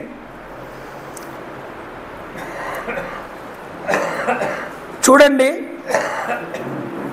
ఇలా అంటే మేఘాలు వచ్చి ఆకాశంలో ఎడతెరిపి లేకుండా వర్షాలు పడుతున్నాయిట, ఆగట్లేదన్నారు. స్వామికి చాలా కోపం వచ్చింది. జనులు అందరూ కూడా, గోపాలు అందరూ కూడా పరుగున కృష్ణ పరమాత్మ దగ్గరికి వచ్చారు. స్వామి, మన ఇళ్ళన్నీ కొట్టుకుపోయేలా ఉన్నాయి, మన వాళ్ళందరూ ఇబ్బంది పడుతున్నారు, ఇప్పుడు వీళ్ళందరినీ ఎలా కాపాడాలి అని. వెంటనే స్వామి ఆలోచించారండి. యోగమాయని ఒక్కసారి తలుచుకున్నారు స్వామి. తలుచుకున్న ఒక్కసారిగా త్రిలోకాధిపతిని అని విర్రవీగుతున్నటువంటి ఇంద్రుడికి చక్కటి గుణపాఠం చెప్పాలని అనుకున్నారట స్వామి. ఈ వ్రజవాసులందరూ కూడా నన్ను శరణు వేడారు, వీళ్ళని నేను రక్షించాలి, ఇది నా బాధ్యత అనుకున్నారు. ఇచ్చుక్తై ఏకేన హస్తేన కృత్వా గోవర్ధనాచలం. ఆ గోవర్ధనగిరి దగ్గరికి వచ్చి తేలికగా స్వామి పుట్టగొడుగుని తీసిలా చేత్తో పట్టుకున్నట్లుగా తన హస్తంతో గోవర్ధనగిరిని అలా పైకి లేపారండి. రమారమణ గోవింద గోవింద దధార లీలయా కృష్ణ ఛత్రాకమివ బాలకః. గొడుగు పట్టుకున్నట్టు పట్టుకున్నాడు తేలికగా. ఎలా కుదిరిందండి ఇది? బ్రహ్మాండాలు బొజ్జలో పెట్టుకున్న వాడికి కొండ ఎత్తడం పెద్ద లెక్క ఏమిటయ్యా. ఒక చోట ఒక గోపిక అంటుంది, స్వామి నువ్వు వచ్చి నా పొట్ట మీద కూర్చోవయ్యా అంటు. స్వామి వచ్చి పొట్ట మీద కూర్చున్నారు, గోపిక యొక్క పొట్ట మీద. ఆ పొట్ట మీద కూర్చున్నటువంటి శ్రీకృష్ణ పరమాత్మతో ఈ గోపిక మాట్లాడుతోంది. సకల బ్రహ్మాండాలని బొజ్జలో పెట్టుకున్నటువంటి నిన్ను నేను మోసాను, కానీ నన్ను ఎవ్వరూ గుర్తించలేదు స్వామి. ఏదో నువ్వు కడుపులో బ్రహ్మాండాలన్నీ పెట్టుకున్నవాడు చిన్న కొండెత్తితే నిన్నందరూ గోవర్ధనగిరిధారి అని కొలుస్తున్నారే. అంటే నాకు అర్థమైంది, నిన్ను ఎందుకు కొలుస్తున్నారో నన్నెందుకు కొలవట్లేదో నాకు అర్థమైందండి. ఏమర్థమైందన్నా, పుణ్యే యశో లభ్యతే. నీ అంత పుణ్యం నాకు లేదు స్వామి. పుణ్యం ఉన్నవాడికి యశస్సు ఉంటుంది, కీర్తి ఉంటుంది, వైభవం ఉంటుంది. నీ అంత కీర్తి ఎవరికి ఉన్నదండి, నీ అంత వైభవం ఎవరికి ఉన్నదండి? నీ యొక్క స్వరూపం, నీ యొక్క పుణ్యం ఎవరికైనా వస్తుందా? చూడండి ఎంత భక్తో గోపికలకి. అందుకనే గోపికలకి ఉన్నంత భక్తి మనకి రావాలంటాను. అదాహ భగవాన్ గోపాన్ ఏ అంబా తాత వ్రజౌకసః యథోపజోషం విశతః గిరిగర్తం నగోదనాః. గోపాలులు, గోవులు, గోపికలు అందరూ కూడా వచ్చేసరికి ఈ కొండ కిందకి స్వామివారు కొండెత్తి నిలబడితే ఆశ్రయభూతుడయ్యాడు అందరికీ కూడానండి. అందరూ వచ్చారు. ఆ కొండ కింద స్వామివారి ముగ్ధ లావణ్య మోహన మాధుర్య రూపాన్ని అలా చూస్తూ తనివి తీరా. రాత్రి లేదు, పగలు లేదు, ఆకలి లేదు, దప్పిక లేదు, అమృత వర్షాన్ని కురిపించారట స్వామి. ఆ అమృతపు జాలువారినటువంటి అమృతపు ధారల మధ్యలో ఏ విధమైన బాధ లేకుండా హాయిగా ఆ స్వామిని చూస్తూ 7 రోజులు ఎలా గడిచారో కూడా వాళ్ళకి తెలియకుండా గడిచిపోయిందన్నారు. ఇక్కడ చూడండి, 7 రోజులు అయిన తర్వాత వర్షాలు తగ్గాయి. గ్రహించాడు, ఓహో ఈయన సామాన్యుడు కాడు. దేవేంద్రుడు అంతటి వాడికి అప్పుడు తెలివి వచ్చిందండి, బల్బు వెలిగింది. చూడండి, ఈ వాతావరణాన్ని చూసి శ్రీకృష్ణ పరమాత్మ అంటున్నారు, గోపాలులారా పెనుగాలులు జడివానలు ఆగిపోయాయి, హాయిగా నదీ జలాలన్నీ సాధారణ స్థాయిలోకి వచ్చాయి. ఇక మీ గోవులతోనూ భార్యాపుత్రులతోనూ మీరు మీ ఇళ్ళకి నడవండి అన్నారు. అందరూ బయటకు నడిచేసిన తర్వాత కొండ కింద నుంచి ఆయన చాలా జాగ్రత్తగా భవానపితం శైలం స్వస్థానే పూర్వవత్ ప్రభు, ఇది వరకు ఎక్కడి నుంచి తీశారో నెమ్మదిగా అక్కడే జాగ్రత్తగా స్వామివారి దాన్ని అక్కడ ఉంచారు.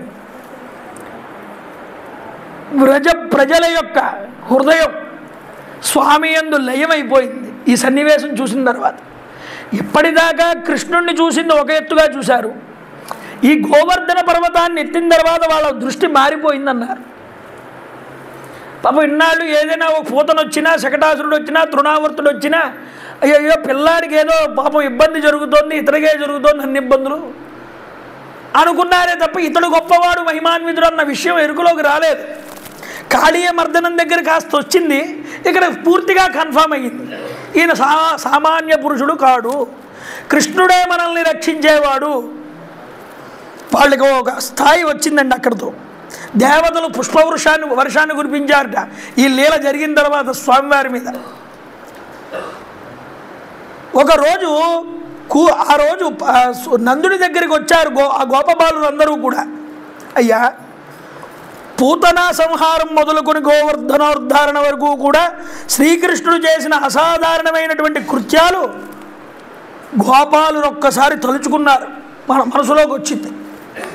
సామాన్య మానవులకి కుదరవు కదయ్యా, ఆ కొండనెత్తడం ఎవరికి సాధ్యం అవుతుంది? అసలు మహానుభావుడు పరమాత్మే నీ యొక్క గర్భంలో మీ యొక్క కొడుకుగా వచ్చాడేమోనని మాకు అనిపిస్తున్నది స్వామి,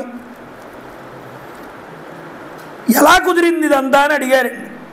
7 సంవత్సరాల వయసులో ఈ బాలుడు ఎక్కడా, ఆ మహాపర్వతం ఎక్కడా, గోవర్ధన గిరిని మోయడం అంటే సామాన్యమా, మాకు అనుమానం కలుగుతోందన్నారు.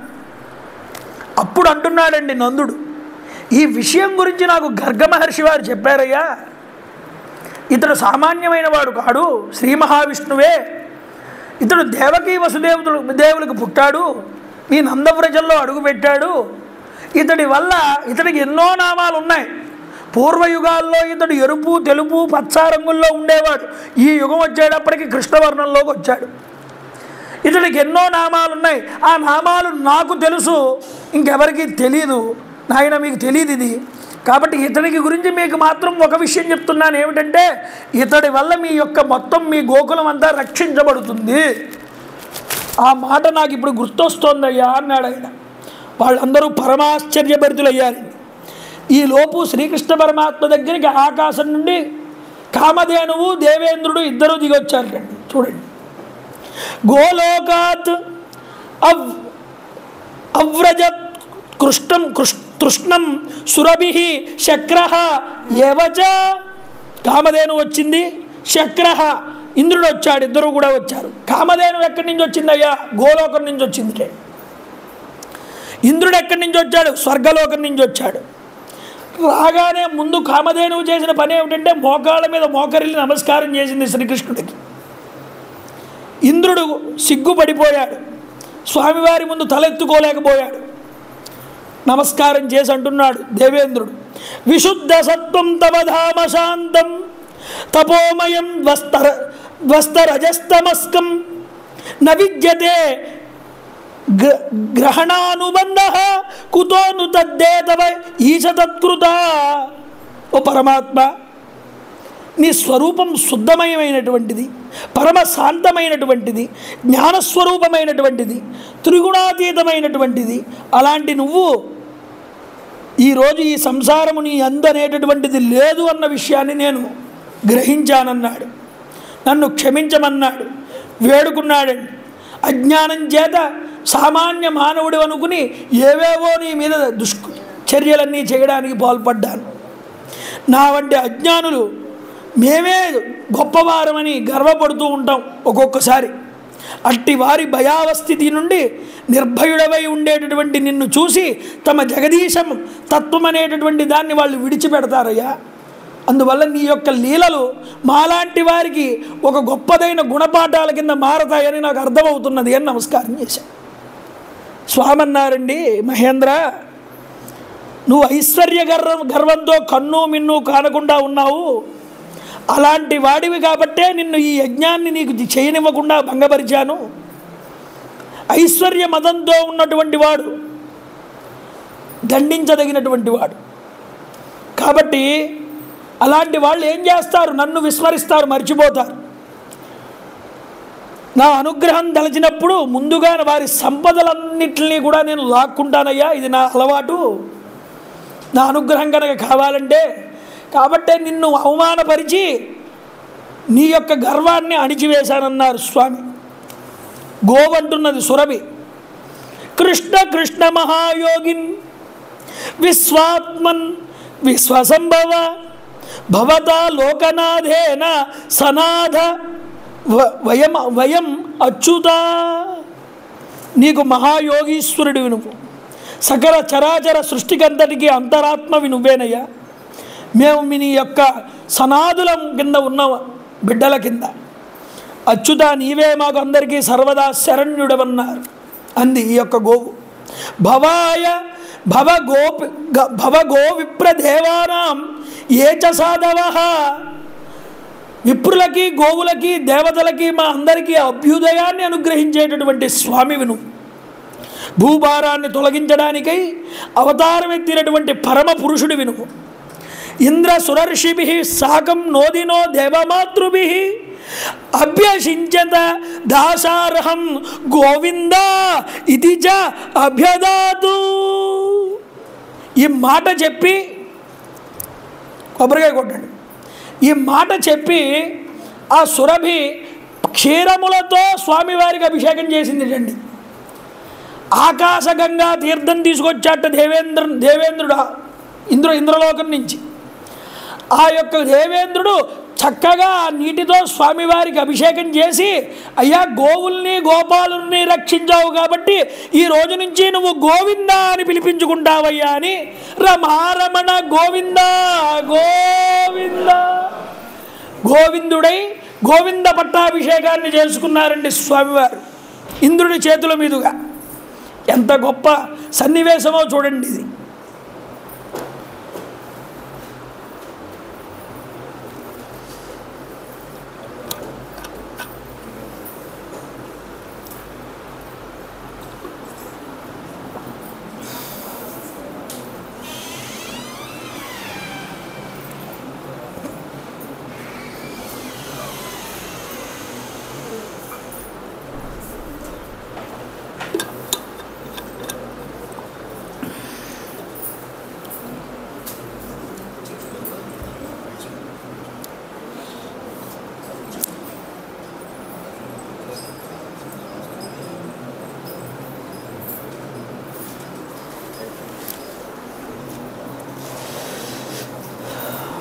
హరయే నమః.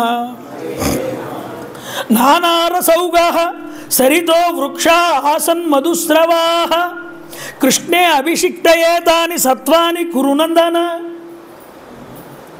చూడండి, మకరందాన్ని పువ్వుల నుండి మకరందాన్ని పువ్వులు ఎలా అయితే స్రవింపజేస్తాయో అలాగా పరమాత్మ తన అవ్యాజమైనటువంటి కరుణని తనని నమ్ముకున్న వారి మీద అలా ప్రసరింపజేస్తారని.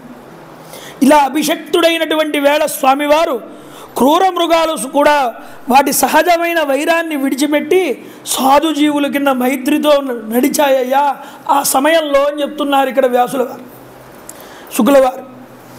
ఇది గోకులపతిం గోవిందం అభిషిత్య సహ. గోవులకి గోపాలులకి ప్రభువైన గోవిందుణ్ణి అభిషేకించిన పిమ్మట దేవేంద్రుడు అక్కడి నుంచి వెళ్ళాడు. ఒకరోజు కార్తీక శుద్ధ ఏకాదశి జరుగుతున్నది.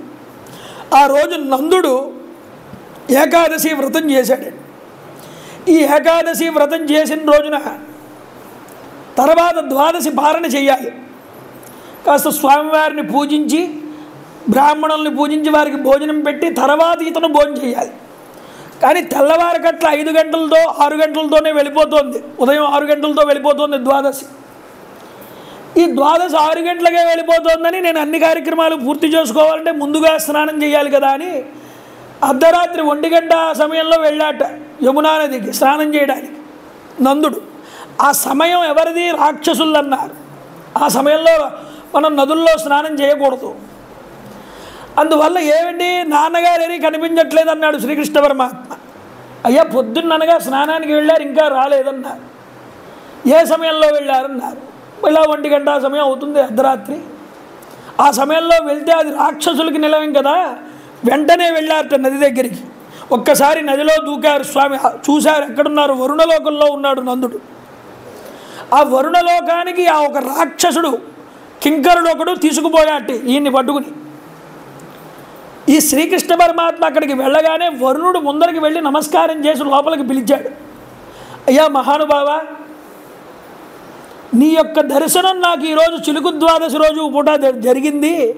నేను చాలా ధన్యుణ్ణయ్యాను, నన్ను అనుగ్రహించారు మీరు వేడుకున్నాడు. మా మందబుద్ధి నా కింకరుడు ఒకడు తెలియకుండా మీ వాళ్ళని తెలియక తీసుకొచ్చాడయ్యా ఇక్కడికి. ఆ నందమహారాజు నా దగ్గరే ఉన్నారు, మీరు తీసుకువెళ్ళొచ్చు అన్నాడు. శ్రీకృష్ణ పరమాత్మ తన తండ్రిని దగ్గర పెట్టుకుని జాగ్రత్తగా తీసుకొచ్చాడండి. శ్రీకృష్ణ భగవానుడు ఈ విధంగా ఇంత గొప్ప క్రతువు చేయడం చూడగానే, వాళ్ళ తండ్రిని రక్షించడం చూడగానే వాళ్ళందరూ ఆనందించారు. గోపాలులందరూ కూడా ఇతడు సాక్షాత్తుగా భగవంతుడే అనుకున్నారు. అందరికీ నమ్మకం వచ్చింది. అయితే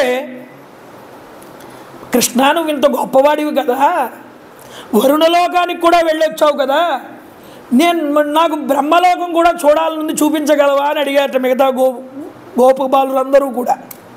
ఓహ్ తప్పకుండా చూపిస్తాను, బ్రహ్మలోకం ఎందుకు చూపించను మీకు అన్నారు స్వామి. అయితే చూపించన్నట, కళ్ళు మూసుకోండి అన్నారు. కళ్ళు మూసుకుంటే వీళ్ళందరూ బ్రహ్మలోకానికి వెళ్ళారు. బ్రహ్మలోకానికి వెళ్ళగానే గోపాలులందరూ బ్రహ్మలోకంలో ఇక్కడ తపస్సు చేసుకుంటున్నారు, ఇంకేం ఉండవా ఇక్కడ అని అడిగారట. ఏం కావాలన్నారట వాళ్ళు. అడిగితే ఇక్కడ యమునా నది ఉందా అన్నారట. లేదురా బాబు అన్నారు. పోనీ భాండీర వృక్షం ఉందా అన్నారు. ఇందాక వృక్షాన్ని స్వామివారు పొగిడారే, ఆ వృక్షం అది. ఆ భాండీర వృక్షం ఉందా అన్నారు. లేదురా నాయన అన్నారు. పోనీ వేణుగానం చేసే కృష్ణ పరమాత్మైనా ఉంటారా ఇక్కడ అని అడిగారట. ఉండరు నాన్న అన్నారు. పోనీ గోవర్ధన పర్వతమైనా ఇక్కడ ఉందా అన్నారట. లేదురా అయినా అన్నారట. పోనీ బృందావనం ఉందా అన్నారట. బృందావనం కూడా లేదురా అన్నారట. పోనీ అక్కడ ఉన్నటువంటి ఇసుక తిన్నలైనా ఉన్నాయా అన్నారట. అవి లేవన్నారట. ఈ బ్రహ్మలోకం మాకు అక్కర్లేదన్నారట వాళ్ళు అక్కడి నుంచి. కాబట్టి బ్రహ్మలోకానందం అనేటటువంటిది శ్రీకృష్ణ పరమాత్మ సాన్నిధ్యం ముందు దేనికి పనికిరాదన్నారట వాళ్ళు. ఇది గొప్ప విషయం. కాబట్టి పరమాత్మతో సాన్నిధ్యం కన్నా బ్రహ్మలోక సాహిత్యం కూడా దాని ముందు నిలబడదు అని చూపించడం ఇక్కడ. పరమాత్మ కథా విశేష వైభవముల యందు రమిస్తున్నాడు అనుకోండి ఒక భక్తుడు, వాడికి ఆ అనుభవం ముందు బ్రహ్మలోకం కూడా దిగదుడిపే. ఆ అనుభవం వాడికి ఇక్కడే వచ్చేస్తుంది. అది చూపించారండి. ఇది చెప్పి రాసలీలా వైభవం రాసపంచాధ్యాయంలోకి తీసుకువెళ్తున్నారు మనల్ని. శ్రద్ధగా వినాల్సినటువంటి కథ ఇది. 5 అధ్యాయాలతో ఉంటుంది రాసపంచాధ్యాయి. పరమాత్మ తత్వాన్ని జీవతత్వాన్ని చూపించగలిగేటటువంటి గొప్ప లక్షణం ఈ రాసపంచాధ్యాయిలో ఉన్నది. బయటికి చూస్తే ఇది భూతేమో అనుకుంటాం. చాలామందికి అజ్ఞానంలో పడి భూతుల్లో తిరుగుతూ భూతు తప్ప వాళ్ళకి ఇంకేం కనిపించదు. దాన్ని విడిచిపెడితే పరమాత్మ ఏమిటో నీకు అర్థమవుతుంది. అలా చూడమన్నారు. ఒకరోజు ఎవరో అన్నారటండి, ఒక పిల్లవాడు అందరినీ జయించుకుంటూ వచ్చేస్తున్నాడు. ఇంద్రుణ్ణి జయించాడు, అగ్నిహోత్రుని జయించాడు, కాళీయుణ్ణి జయించాడు, బ్రహ్మగారిని జయించాడు, అందరినీ జయించుకుంటూ వచ్చేస్తున్నాడయ్యా అన్నారట. అంటే ఇక నువ్వే మిగిలావయ్యా అన్నారట. ఎవరిని? మన్మధుడిని. నువ్వే మిగిలావంటే మన్మధుడు అన్నట్ట. ఆయన ఎవరెవరిని జయించుకుంటూ వచ్చారో వాళ్ళందరినీ నేను కూడా జయించానన్నట్టు. అయితే ఈ కృష్ణుణ్ణి నేను గెలుస్తానని బయలుదేరాటండి మన్మధుడు. వచ్చాడు కృష్ణ పరమాత్మ దగ్గరికి. మన్మధుడు వచ్చి శ్రీకృష్ణ పరమాత్మతో అంటున్నాడు, నువ్వు ఎవరెవరినో గెలిచావంట కదా, ఏమయ్యా అని అడిగాట. అలా అవునరా గెలిచాను, అయితే నీ బాధ ఏంటి ఇప్పుడు చెప్పన్నారు స్వామి. ఏం లేదు, నేను నేను నేను కూడా నిన్ను గెలుస్తానన్నాడు. ఎలా గెలుస్తావన్నారు స్వామి. ఇంతమంది గోపికలు ఉన్నారుగా, ఒకరికి నీ మీద విరహం కలిగేటట్లు నీకు వాళ్ళ మీద విరహం కలిగేటట్లు చేస్తానన్నాడు. స్వామివారు అన్నారు, సరే ఈ గోపికలందరినీ ఒకసారి చూడరా అబ్బాయి అన్నారు. చూశాడు. వీళ్ళందరూ ఎలా ఉన్నారో ఇంతకి 100 రెట్ల అందంగా మారుస్తాను వీళ్ళందరినీ అన్నారు స్వామి. అంత అందంగా చేసేస్తాను వీళ్ళందరినీ అన్నారు. చేసేసిన తర్వాత నేను వాళ్ళ మీద ఒక్కరి మీదైనా విరహాన్ని పొందిన, వాళ్ళల్లో నా మీద ఎవరైనా ఒక్కళ్ళైనా విరహాన్ని పొందిన నేను ఓడిపోయినట్లే అన్నారు స్వామి. చూడండి ఎలాంటి పందెమో. ఇక్కడ మొదలవుతుంది రాసపంచాధ్యాయం. భగవానపిత రాత్రి శరదోత్పుల్ల మల్లికా వీక్షరంతు మనశ్చక్రే యోగమాయాం ఉపాశ్రిత. స్వామి శరదృతువులో మాటిచ్చారు గోపికలకి, వచ్చే శరదృతువులో మీతో కలిసి విహరిస్తాను అని. ఆ సమయం రానే వచ్చింది. స్వామివారు వేణుగానం చేస్తున్నారు. ఆ వేణుగానం గోపికలకి తప్ప ఇంకెవరికి వినిపించలేదన్నారు. ఎందుకు వినిపించలేదండి అన్నారు. యోగమాయా విశేషత, యోగమాయ వల్ల వినిపించలేదయ్యా, ఒక్క గోపికలకు మాత్రమే వినిపించింది. ఇక్కడ చూడండి, రాసపంచాధ్యాయిలో గోపికలు తప్ప, కృష్ణ పరమాత్మ తప్ప వేరే వాళ్ళకి ప్రవేశం లేదు. ఈ 5 అధ్యాయాల్లో వీళ్ళిద్దరే కనిపిస్తారు. ఇంక మరో ఒక్క వ్యక్తికి ఇందులో చోటు లేదన్నారు. ఏమంటే శుకుడు చెప్తున్నాడు కదండి, శుకుడికి కూడా చోటు లేదన్నారు. శుకుల వారు చెప్పారు అంతేగాని ఇది నడుస్తున్నంతసేపు శ్రీకృష్ణ ఉవాచ గోప్య ఉవాచ అనే చెప్తారు తప్ప సుఖ ఉవాచ అని ఎక్కడ మీకు కనిపించదు. ప్రారంభం చేస్తున్నప్పుడు సుఖ ఉవాచ ఒకటే, తర్వాత 5 అధ్యాయాల వరకు ఎక్కడ మీకు సుఖవాచ ఉండదండి. అది చూపిస్తారు ఇక్కడ. దీని గురించి ఎవరు మాట్లాడడానికి అర్హత ఉన్నది అన్నారు. ఎవరు పడితే వాళ్ళు మాట్లాడడానికి వీలు లేదుటండి ఈ రాసపంచాధ్యాయి గురించి. తత్వవేత్తలు బ్రహ్మవేత్తలు మాత్రమే మాట్లాడడానికి వీలుందన్నారు ఈ రాసపంచాధ్యాయి గురించి. శుకుల వారు చెప్తున్నారు ఈ మాట. అయితే ఒక ప్రశ్న రావచ్చు, ఏమండి స్త్రీలు ఒక పురుషుడు కలిసి విహరించేటటువంటి ఈ కథని శుకుల వారు బ్రహ్మచారి ఆయన చెప్పడం ఏమిటండి అని. రాసక్రీడ అనేటటువంటి నిమిత్తం చేత ఇక్కడ స్వామివారు ఏం చెప్పదలుచుకున్నారు శ్రీకృష్ణ పరమాత్మ, ఆ విషయాన్నంతటినీ బయట పెడతాడు శ్రీ శుకుల వారు. ఏం బోధించారయ్యా రాసపంచాధ్యాయం ద్వారా జనాలందరికీ స్వామివారు అంటే వైరాగ్యమే బోధించారు తప్ప అన్యం మరొకటి బోధించలేదన్నారు. ఇది గుర్తుపెట్టుకోవాలి. ముందు పాయింట్ ఇది. రాసలీల చదివేటప్పుడు మొట్టమొదటి మనకు ఉండాల్సింది ఏమిటంటే స్వామివారు బోధించింది వైరాగ్యమే. ఆ వైరాగ్యాన్ని ఎలా బోధించారో చెప్తారు ఇక్కడ. ఇక్కడ గోపికలంటే ఎవరు అన్నారు, జీవులండి అన్నారు. శ్రీకృష్ణ పరమాత్మ పరమాత్మగా చూపించారు. గోపికలు అనేటటువంటి జీవులు పరమాత్మ అనేటటువంటి కృష్ణుడి యందు ఐక్యం పొందడమే ఈ రాసపంచాధ్యాయి. రసో వై సహ, రసము ఎక్కడ గొప్పదైనటువంటి అనుభూతి ఎక్కడ ఉన్నది అన్నారు. జీవ బ్రహ్మైక్య స్థితి యందు మాత్రమే ఉన్నదన్నారు. మరొక చోట ఇది లేదన్నారు. ఈ ఆనందం మిగతా ఆనందాలన్నీ ఈ జీవ బ్రహ్మైక్య ఆనందం నుంచి అప్పు తెచ్చుకున్నవే. మనం చెప్పానుగా, ఈ గొప్పదైన ఈ ఆనంద స్థితిని రసంతో పోల్చారు. ఈ ఆనందానుభవం అందరికీ వచ్చేది కాదు. యోగులై దృష్టి పెట్టి కేంద్రీకరించి వినాలి ఈ విషయాన్ని అన్నారు. ఇక్కడ రాసక్రీడ అనే పేరు చెప్తున్నారు కానీ ఇక్కడ అంతా వేదాంత బోధ చూపించారండి. జీవులకి బాహ్య సుఖాల మీద దృష్టి ఉంటుంది. బాహ్యమైనటువంటి సుఖాల మీద ఉన్నటువంటి దృష్టి ఏదైతే ఉందో ఆ దృష్టిని పరమాత్మ వైపుకు తిప్పేటటువంటి పద్ధతే ఈ రాసపంచాధ్యాయి. ఇంత ఇంట్రడక్షన్ ఇవ్వకపోతే ఇందులోకి వెళ్ళే కొద్దీ మీకు చాలా సందేహాలు వస్తాయి. అందుకని ఇంత ఇంట్రడక్షన్ ఇవ్వాల్సి వస్తుంది దీని గురించి. పరమాత్మతో రమించేటటువంటి స్థితి రాసక్రీడ. అది ఎలా? ఇక్కడ గోపికలు ఎవరండి అన్నారండి. ఉపనిషత్తులు, వేదాలు, పురాణాలు, శాస్త్రాలు ఇవన్నీ కూడా శృతి స్మృతులు, ఋషులు. ఎక్కడండి ఈ ఋషులు ఎక్కడి నుంచి వచ్చారని? రామాయణంలో ఋషులండి వీళ్ళు. గర్గ సంహితలో చెప్తారు, పుంసాం మోహన రూపాయ పుణ్యశ్లోకాయ మంగళం. ఆ పుణ్యశ్లోకుడైనటువంటి రామచంద్ర ప్రభువుని చూసి మోహించారట పురుషులు కూడా. అయ్యా మమ్మల్ని కూడా నువ్వు తీసుకోవయ్యా, మేము స్త్రీల కింద మారిపోతాం, నీకు భార్యలం అయిపోతాం అన్నారు వాళ్ళందరూ. ఏకపత్ని వ్రత నియమ, ఒకటే భార్య, ఒకటే బాణం, ఒకటే మాట. ఈ వ్రతానికి, ఈ యొక్క అవతారానికి కొన్ని రూల్స్ ఉన్నాయిరా, రెగ్యులేషన్స్.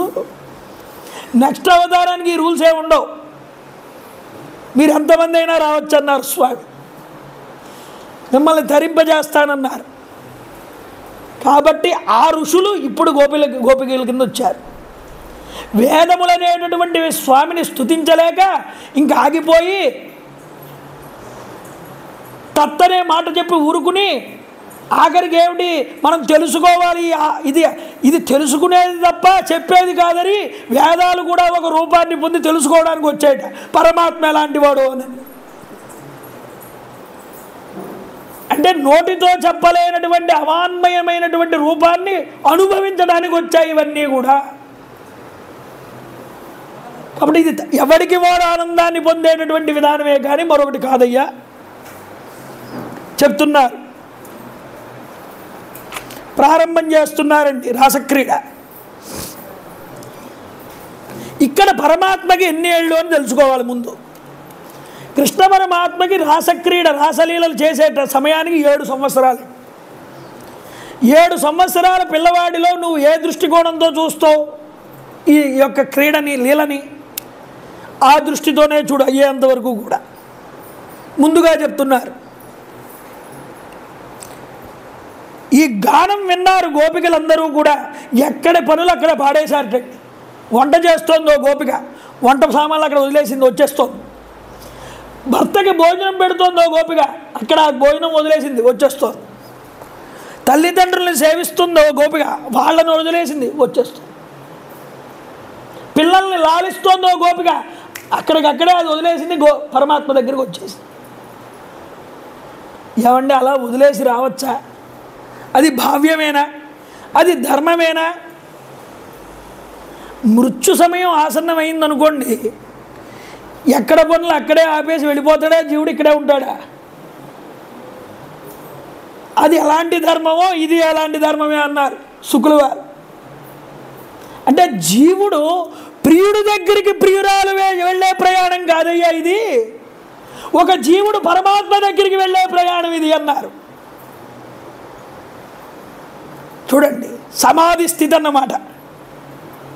సమాధి స్థితి చెప్పిరాదు, ఆ సమయానికి తన్మయత్వాన్ని పొందుతాడు. చంద్రశేఖరేంద్ర భారతీ స్వామి వారిని శృంగేరికి మహానుభావుడు, వేదాంత తత్వజ్ఞుడైన, మాట్లాడుతూ మాట్లాడుతూ శిష్యులకి పాఠం చెప్తూ సమాధిలోకి వెళ్ళిపోయేవాడు. సమాధిలోకి వెళ్ళిపోయి పాఠం మొదలుపెట్టినప్పుడు వెళ్ళిన ఆయన మళ్ళీ సాయంత్రం 4 గంటలకు కానీ వచ్చేవాడు కాదు బయటికి. బయటకు వచ్చిన తర్వాత చూసి, ఒరే ఈరోజు చెప్పలేకపోయాను, ఎక్కువ పాఠం మీకు, వెళ్ళిపోండి, రేపు వచ్చాక చెప్తాననేవాడు. అక్కడ పాఠం చెప్పాలి పిల్లలకి, అది ధర్మం. ఉపాధ్యాయుడు చెప్పకుండా అలా పడుకుంటే ఏమిటండి, చూసేవాడికి పడుకున్నాడేమో అనిపిస్తుంది. కాదుట, ఆత్మతో అనుసంధానం అయిపోయి జీవన్ముక్త స్థితిలోకి వెళ్ళిపోయాడు ఆయన. అప్పుడు ఎవరికి చెప్పేటటువంటి మాట చెప్పి వెళ్ళడం, చెప్పకుండా వెళ్ళడం, ఈ మాటలే ఉండవు. డైరెక్ట్గా ఇంకా సమాధి స్థితే, వెళ్ళిపోవడమే. ఈ గోపికలందరూ అలా వదిలేసి వెళ్ళారయ్యా. పరమాత్మ చిత్తాన్మనందు ఆనందాన్ని అనుభవించే స్థితి వచ్చినప్పుడు ఇవన్నీ తుచ్చం, ఇవి శాశ్వతం కాదు. అందుకుని వెళ్ళారు వీళ్ళందరూ కూడా.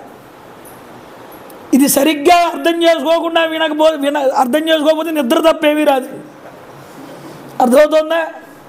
కాబట్టి వేదాంతాన్ని కూడా జాగ్రత్తగా శ్రద్ధగా అన్వయం చేసుకుంటూ వినాలి.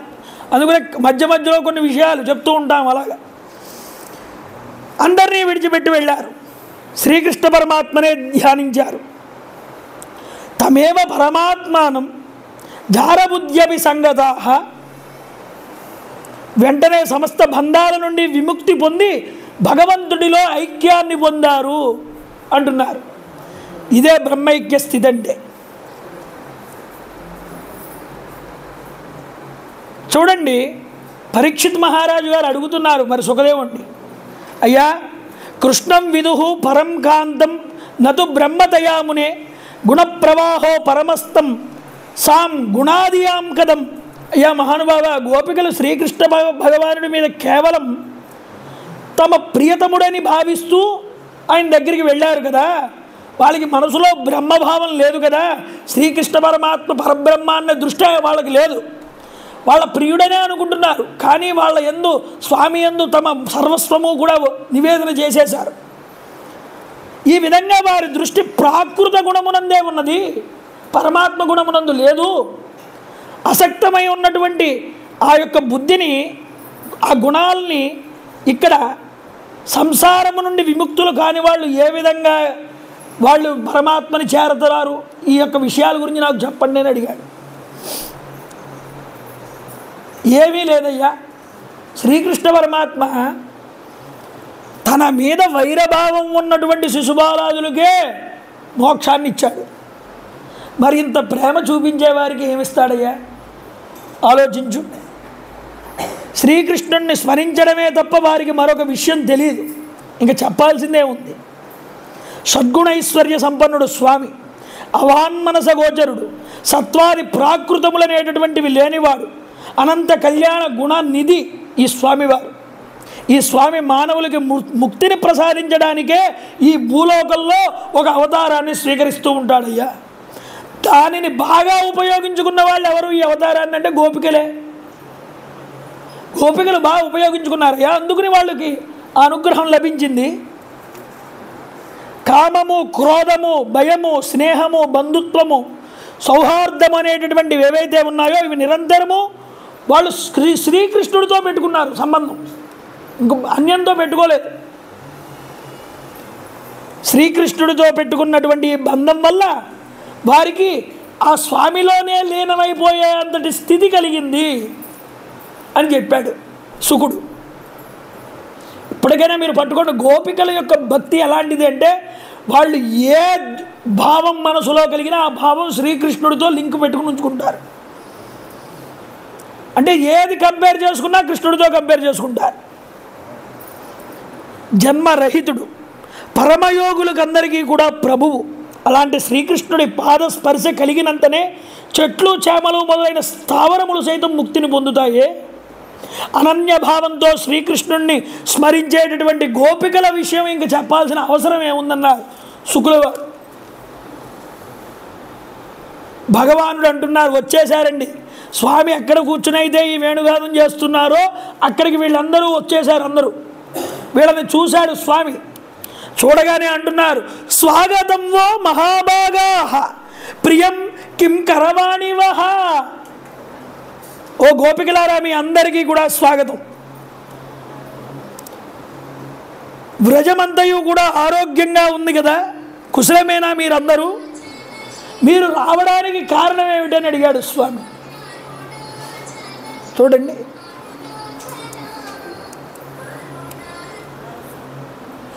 మీరు రావడానికి గల కారణం ఏమిటి?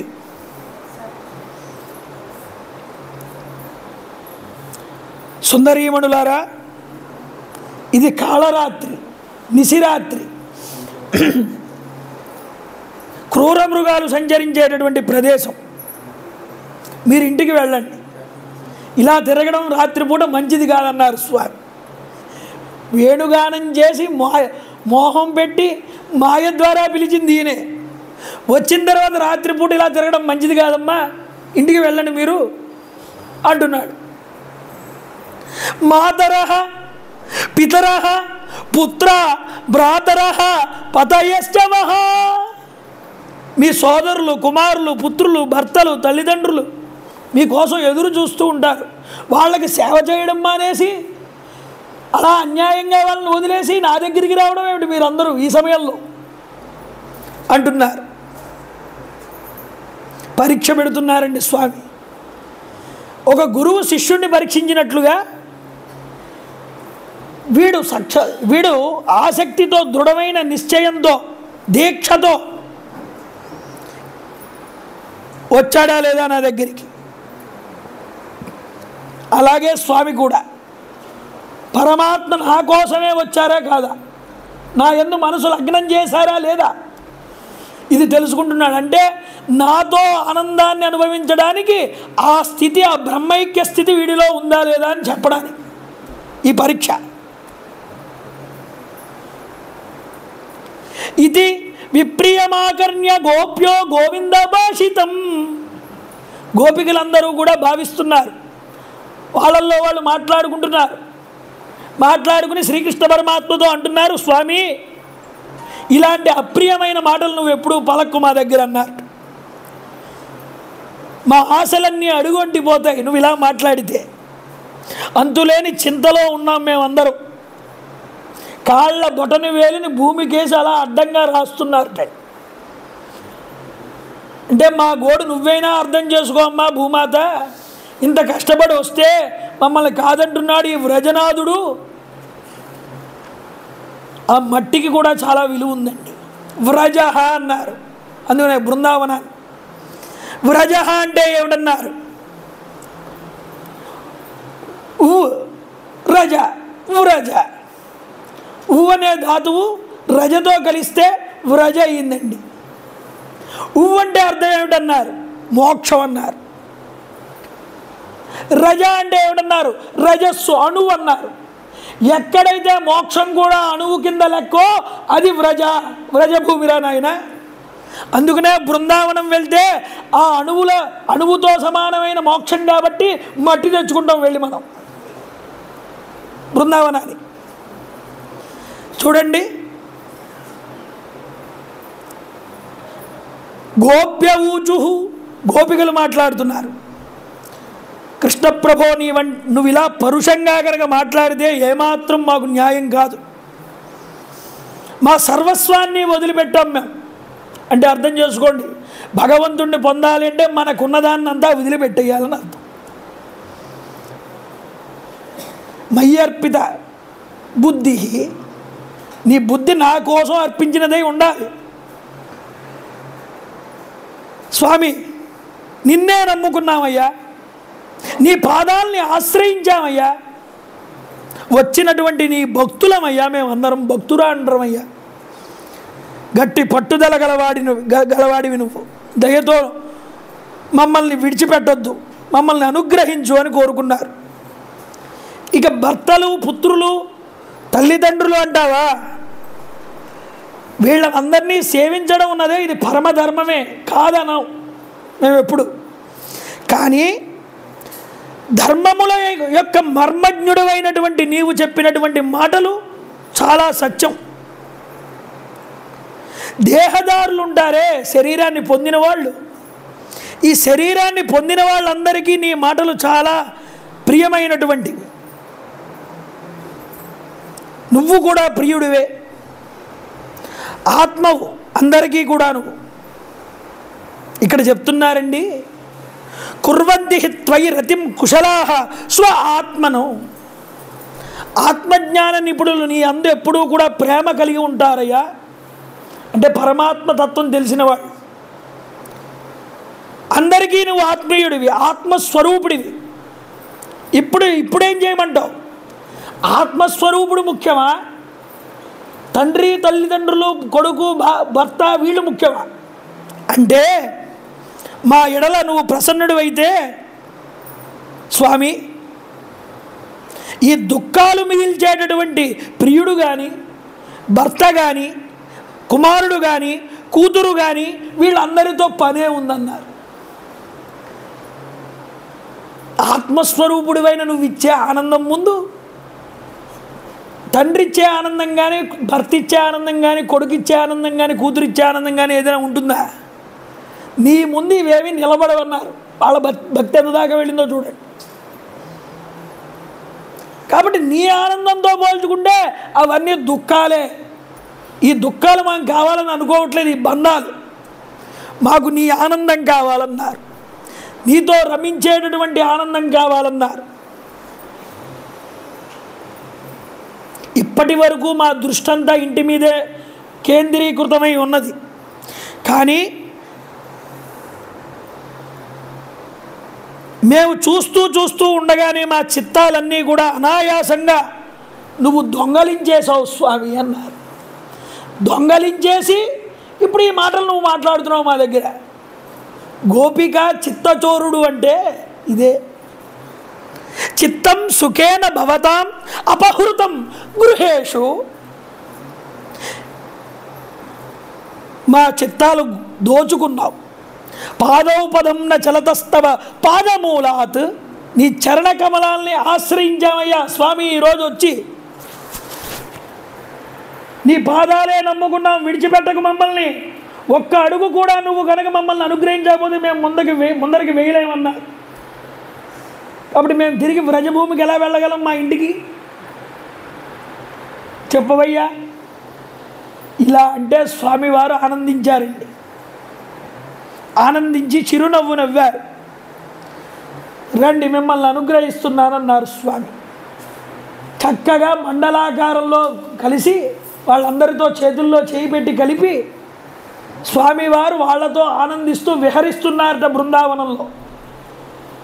విహరిస్తూ ఉంటే గోపికలు అనుకున్నారట స్వామివారి గడ్డాన్ని ఒకళ్ళు పట్టుకుంటున్నారు, చేతులు ఒకళ్ళు పట్టుకుంటున్నారు, ఆయన వక్షస్థలం మీద తల ఒకళ్ళు పెడుతున్నారు, ఆయన్ని ఇలా కౌగిలించుకుంటున్నారు ఒకళ్ళు. ఇలాగ అందరూ కూడా ఈ పరమాత్మ యందు లయమై ఆనందిస్తూ మధ్యలో కాస్త గర్వాన్ని పొందారు. ఏమిటి గర్వం అన్నారు? చూసావా, 2 మాటలు వేసేటప్పటికి వెంటనే పడిపోయాడు శ్రీకృష్ణుడు మనకి అనుకున్నారట. నేనంటే ఇంక అసలు నేను ఒక్క మాట అంటే వింటాడు వెంటనే, నేను లేకపోతే అసలు ఉండలేడు, పై మాటలు ఇవన్నీ అన్నారు. ఒక్కొక్కళ్ళు ఇలా మాట్లాడుకుంటే స్వామివారు ఓహో వీళ్ళకి గర్వం స్టార్ట్ అయింది లోపల, కాస్త వీళ్ళకి ఒక చురుకు ఇవ్వాలనుకుని స్వామివారు ఒక్కసారి అంతర్ధానం అయ్యారు. అప్పటిదాకా ఆనందించినటువంటి గోపికలకి ఈ ఆత్మానందానుభూతి, పరమాత్మతో ఉన్న అనుభూతి ఒక్కసారి పోయింది. అంటే సాధనలో గర్వం పనికిరాదురా, అహంకారం పనికిరాదని చెప్పడం, అంతకు మించి ఏం కాదు పరమాత్మ. అర్థమవుతోందా?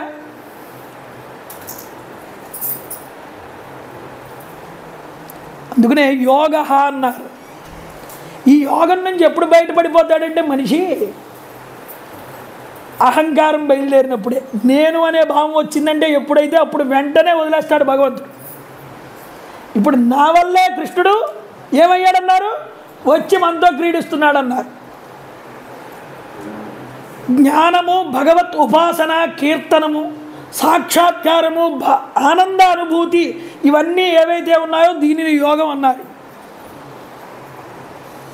అంతర్హితే భగవతి సహసైవ వ్రజాంగనా. ఆయన వాళ్ళు చూస్తూ ఉండగానే అంతర్ధానం అయ్యాట. వీళ్ళకి దిక్కు తోచలేదు, కృష్ణుడు కనిపించలేదు. ఇప్పుడు ఎక్కడ వెతకాలి అని ఆ బృందావనంలోనే ప్రతి చెట్టు దగ్గరికి వెళ్ళి, ఓ కడిమి చెట్ట నువ్వు శ్రీకృష్ణుడిని చూసావా?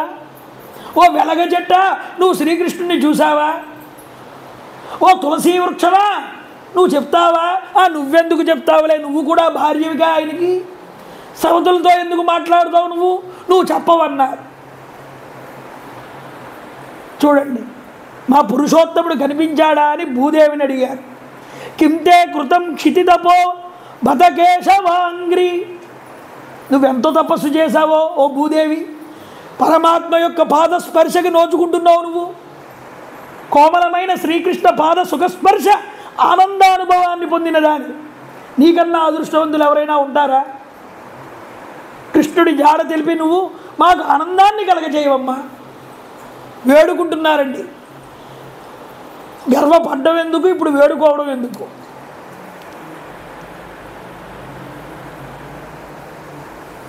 గోపికలు ఒకరితో ఒకళ్ళు మాట్లాడుకుంటున్నారు. ఓ చెలి, శ్రీకృష్ణుడు తన ప్రియురాలితో కూడి ఇతడికి వచ్చినట్లున్నాడని నాకు అనిపిస్తున్నది అన్న. ఎందుకని? శ్రీకృష్ణుడి పాదముద్రలే కాకుండా అదిగో అక్కడ ఇంకో పాదముద్రికలు కూడా కనిపిస్తున్నాయి అన్నారు. ఇంకో రెండో పాదముద్రికలు ఎవరివండి అన్నారు? రాధాదేవి వండి అన్నారు. అంటే గోపికలందరినీ విడిచిపెట్టేసి రాధాదేవితో విహరిస్తున్నాడు స్వామి బృందావనంలో.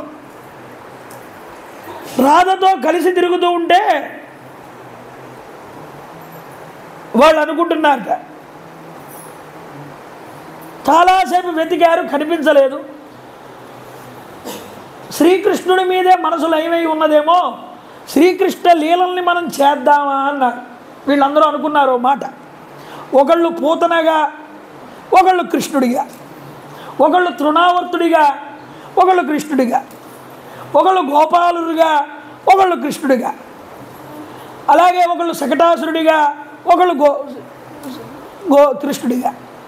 ఇలా కృష్ణలీలన్నింటినీ ఒకళ్ళు గోవర్ధన పర్వతంగా, ఒకళ్ళు కృష్ణుడిగా, ఇలాగ ఆయన లీలలన్నీ చేస్తున్నారట.